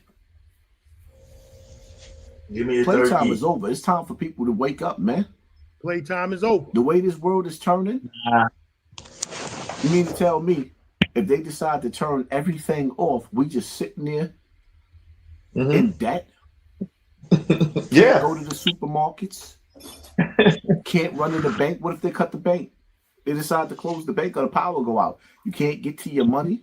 Y'all not seeing where this world is going? Keep it safe in your house, bruh. And for the people in New York City, it's definitely time Get to a be fucking disciplined. gun, nigga. Playtime is over. Gun can't buy you food. All you can do is try to rob a nigga with I'm gonna food. But say if he this got again. In another life, you gun, gotta learn to you put can get yourself the on gun taken when punishment. you get shot. You ever been on punishment? The first time you was able to go outside, you had the time of your life? Because you ain't had no TV, no video games. They ain't have cell phones during them days for kids. A kid couldn't afford a cell phone. As a matter of fact, that's when they first came out. You niggas better learn to put yourself on punishment and stop celebrating failure. I don't care if you're a female or a dude, man. Get up off your ass and do something. Make something of yourself. Don't no man or no woman want to go to You a made a gathering point and when they there. ask you, well, what do you do for a living? You got to think of something. In today's time, nobody want to hear you a stay-at-home mom, or a stay-at-home mom. What happened if your man fall off his feet? I'm an entrepreneur. I run my I own don't have business. nothing against stay-at-home moms. If you're doing it at the time, because that's part of y'all hustle for him to go out right now at the moment. But the reality of it is, in today's time we living in, niggas need 2 incomes. Even more than that. Because 1 month, 2 months, 3 months, with them cutting off our supplies, you're homeless. It's time to have a backup plan. It is what it is. That's my take on the situation. Stay tuned for more videos. Hit that like button, hit that share button, hit that subscribe button, and pay attention to your circle before they hurt you. I'm out, nigga. Rock your snot box, nigga. Hit that like button, hit that share button, hit that subscribe button. You heard what he said. Oh man, damn! I kind of had the same. Only thing that really resonated was when he said they said niggas celebrate failure too much. And that's the case. That's what really resonated with me. Everything else, nigga, he ain't telling me nothing I never heard before. Yeah. Facts. He says a lot of the same shit that I say, but niggas always get mad at me when I say it and shit. But it really seems to make sense all the time. Every time I hear the same message, it makes perfect sense. But when I say it, I'm against black people for some strange reason. It's very wild. Like y'all niggas better get some guns, nigga. So everything he said can be combated with a gun. Yeah. They That's shutting what they shit call. down. Stop it. Go outside and get your shit. What's that? Project You know, 2030. Project you 2030. went to college before you needed to do was get a gun? Why'd you waste your time getting a college education if all you needed was a gun? You wasted Because all them years I doing had a that. gun Just get before college education. I never changed. I'm the same guy. damn. That's what Same guy from 311. playing to win the game off dead weight. Oh man. Same nigga from 311. Get a Look gun, up, nigga. yo, look up And then Project do 2030. what with it? What do you do with it? So that's the solution to everything. Get a gun. Don't do that. This not I mean, not that kind if of we talking bro. about what Hassan Campbell said and niggas Oh man. cutting everything off, I mean, what you gonna do? He said you gotta get out and do something. What you gonna do? What he's saying is get out and make money. So when they cut your But supplies off, you're not depending if on it's people no for money to be money. made, you could take other niggas' supplies. Get a gun. All right, I'll see y'all niggas later. Yeah. This shit start getting. I see where this is going, and Niggas try to have a serious conversation, bro. I don't think this is How you gonna win when you time to be telling little niggas to go get a gun, and that's not the solution, bro. that's definitely not the That's If why the half lights of these go niggas out, in nigga. jail. All right, so look, All right, I'm good. You won. I'm not talking no more. so Y'all go look. ahead. If the power grid go off, there's no more imports coming in. Everybody's starving. It's dark and it's cold. What you gonna do? Cook some lemon chicken? what are you For talking about? for some strange Go get a reason, you think gun. you're the only one with a gun. If everybody got a gun, what do I you get? never. A bunch of shot niggas in the street. Oh, Stop. then you got to have better aim than the nigga with the gun. What? Gotta have better aim. What? My aim is impeccable. But go ahead, OGD. What you was saying, good fella? You said Project 2030? 2030, Project 2030. Look it up. All right, let me look it up. Let me see. I got you, sir. Project 2030. Okay, initiatives. Global goals. Right. Blah, blah, blah. They said they wanted me to watch a video. I ain't doing it though. You looked it up on YouTube. Should have Googled it. I did Google it, nigga. You want me to read the shit? Like I'm looking at it. But what's your point, OG? Nah, that's where we headed. We headed into that what we knew was gonna happen, that one world government. One currency and shit. Everything. Project Go 2030. Project 2030 can refer to several different initiatives, including the UN's 2030 Agenda for Sustainability Development, which set global goals for 2030. Local projects like the Citrus Heights Water District's water main replacement project and That's all fluff. Yeah, it looks like all fluff. That's all fluff. It's the one world government that we all been waiting for. Right, that's why I said blah blah blah blah blah, because they're not really saying nothing. You see Jiraj in the comments. He said it. One currency, one government. That's it. Y'all need to go back to the book. Behold the Pale Horse. Yes, sir. Yes, Big Gans reads. William. What's his name? William. The guy they killed. William something. What's his name again? I don't know. I try to stay out of all that shit, son. All I know is I got a gun.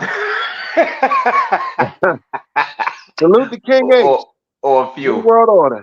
He said William Daniel. No, William Cooper. William Cooper. They cut that man's arms off and legs off and put his books in conspiracies. So at least if it's in conspiracy, people just will believe it's just that. And I think he did one other thing and they assassinated him. Mm-hmm. Yeah, London Town. This is the same nigga who got the bottles thrown at him and got shot the same day in his own hood. Yeah. He did make a point where we can't celebrate failure. I like that point. Everything else, like, shut up, nigga. And that's what we've been doing, celebrating failure. Who we? Well, not you. Thank you. Thank you for pointing that out. De nada. No more. Yeah, Jiraj, it's not diabolical. It's just people don't be paying attention. Mm-hmm. Mm-hmm. But like he said, when the lions move in the pack, the lion that can't keep up, he gets devoured. Mm-hmm. Yeah, all this shit. I don't do all this shit, but I said before, it's gonna be what it's gonna be. Like, we gonna see. I said before, the quote from Greg Adams is boss up season. You better boss up, nigga. You know what I'm saying? Once again, we playing to win. Playing to win. I like that title. You want to be a loser? I'm just waiting for my Christmas gift. You want to be a loser? You want to be a loser? Go be a loser over there. I don't want no losers around me. GanZzta, 3XLT. Nah, we're not getting tees. We getting the Now I John want he got on. no. Jacket that I'm wearing. That's my The T size. stands for tall, little nigga. 3XLT. T stands for tall. Short niggas don't realize that. Exactly. That's what the T stands for, nigga. Oh no, I thought he Exactly. said three. I thought he said 3XLT, like TEE. My fault. That's what no, T means tall, bro. All right, nigga. Yeah. I thought he meant TEE, nigga. Nigga, cook your chicken, nigga. Yes, sir. Nigga. And I'm looking, and you better buy that bottle of cologne for me and Swells when you come back from the duty free on your That's next so. trip. I'm excited about this Christmas gift. Oh Man. I'm gonna put When's the next trip? that shit right under the tree. You'll see the sign is kind of blurry, but we upgrading a little. You know what I'm saying? I told you, any super chats I get, go to upgrading the channel. GanZzta Lifestyle. Y'all see that? But this jacket you ain't gonna be able to get. You ain't gonna be able to get this one. They don't make this one no more. We don't want that one. We want the one you wearing. Yeah, we want the one that you wearing. We don't want that one. Oh man. This ain't nothing but a regular zip up hoodie, but without the hood. That's fine. I like the zip on the sleeve. Zippers on the sleeve has always been one of my favorites. Man, you might as well throw a Yankee fitted in there too. Fuck it. 7 5/8. 7 5/8. I need a snapback. Give me a snapback.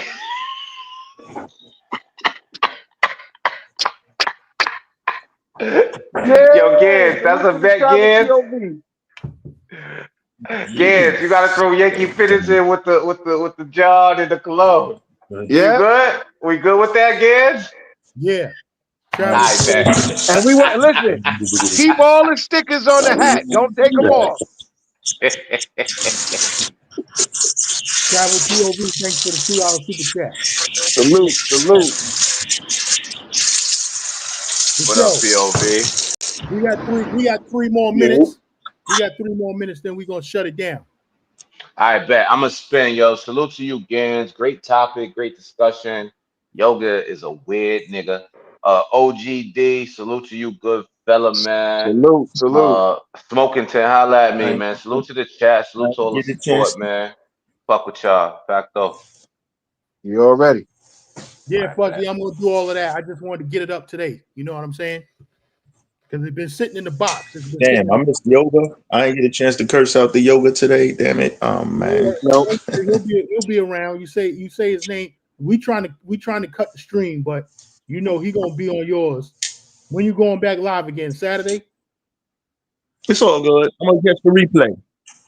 I'm not sure. Probably before that. I'm not sure. Anytime randomly, who the hell knows? But I'm gonna catch this replay. I'm gonna take it from the top because I pulled up 2 hours late. So I'm on replay time right now, fellas. Right. We might try and go live again. Not Saturday, Friday, because Saturday I got a birthday party to go to. Fuzzy Dread, thanks for the super the $2 super chat, $1.99 rather. Salute to the birthdays. TF, thank you for the $10 super chat. You know what I'm saying? Yeah. I'm going to my man's birthday party. It's gonna be at a cigar lounge. I actually got some cats that they want me to do a cigar live. And the dude whose particular birthday party that I'm going to, he can give y'all some knowledge on Sweden and Switzerland. He's been there. Yeah. Okay. Word. But Maybe next year I'll try something bad next year. Hope that's it. Get that a shot, maybe. You know what I mean? We getting ready to cut it down, and this is how we move it. It's boss up season. We play to win the game. You know what I'm saying? I want to thank everybody for pulling up. He's Mr. D. Sunday Night Smoke. Yes, sir. Yes, sir. Noose, player with a passport. Guapo. Guapo. Did I miss anybody? Yoga. Yoga, as always. Salute. Word. Salute to Yoga. Yoga. Listen, Yoga's still flying in the air. He didn't land that plane. Yoga will fly. Oh Lord, he has the Yo, longest flights in the game. All I gotta yo, say, Smoke. Yoga's planes never land, nigga. Yo, Smoke. Yoga was like, all right, I'm gonna land the plane. I'm gonna land the plane right here. Yo, yeah, right. We was waiting on the tarmac for like another 25 minutes, waiting for him to land that plane. Word.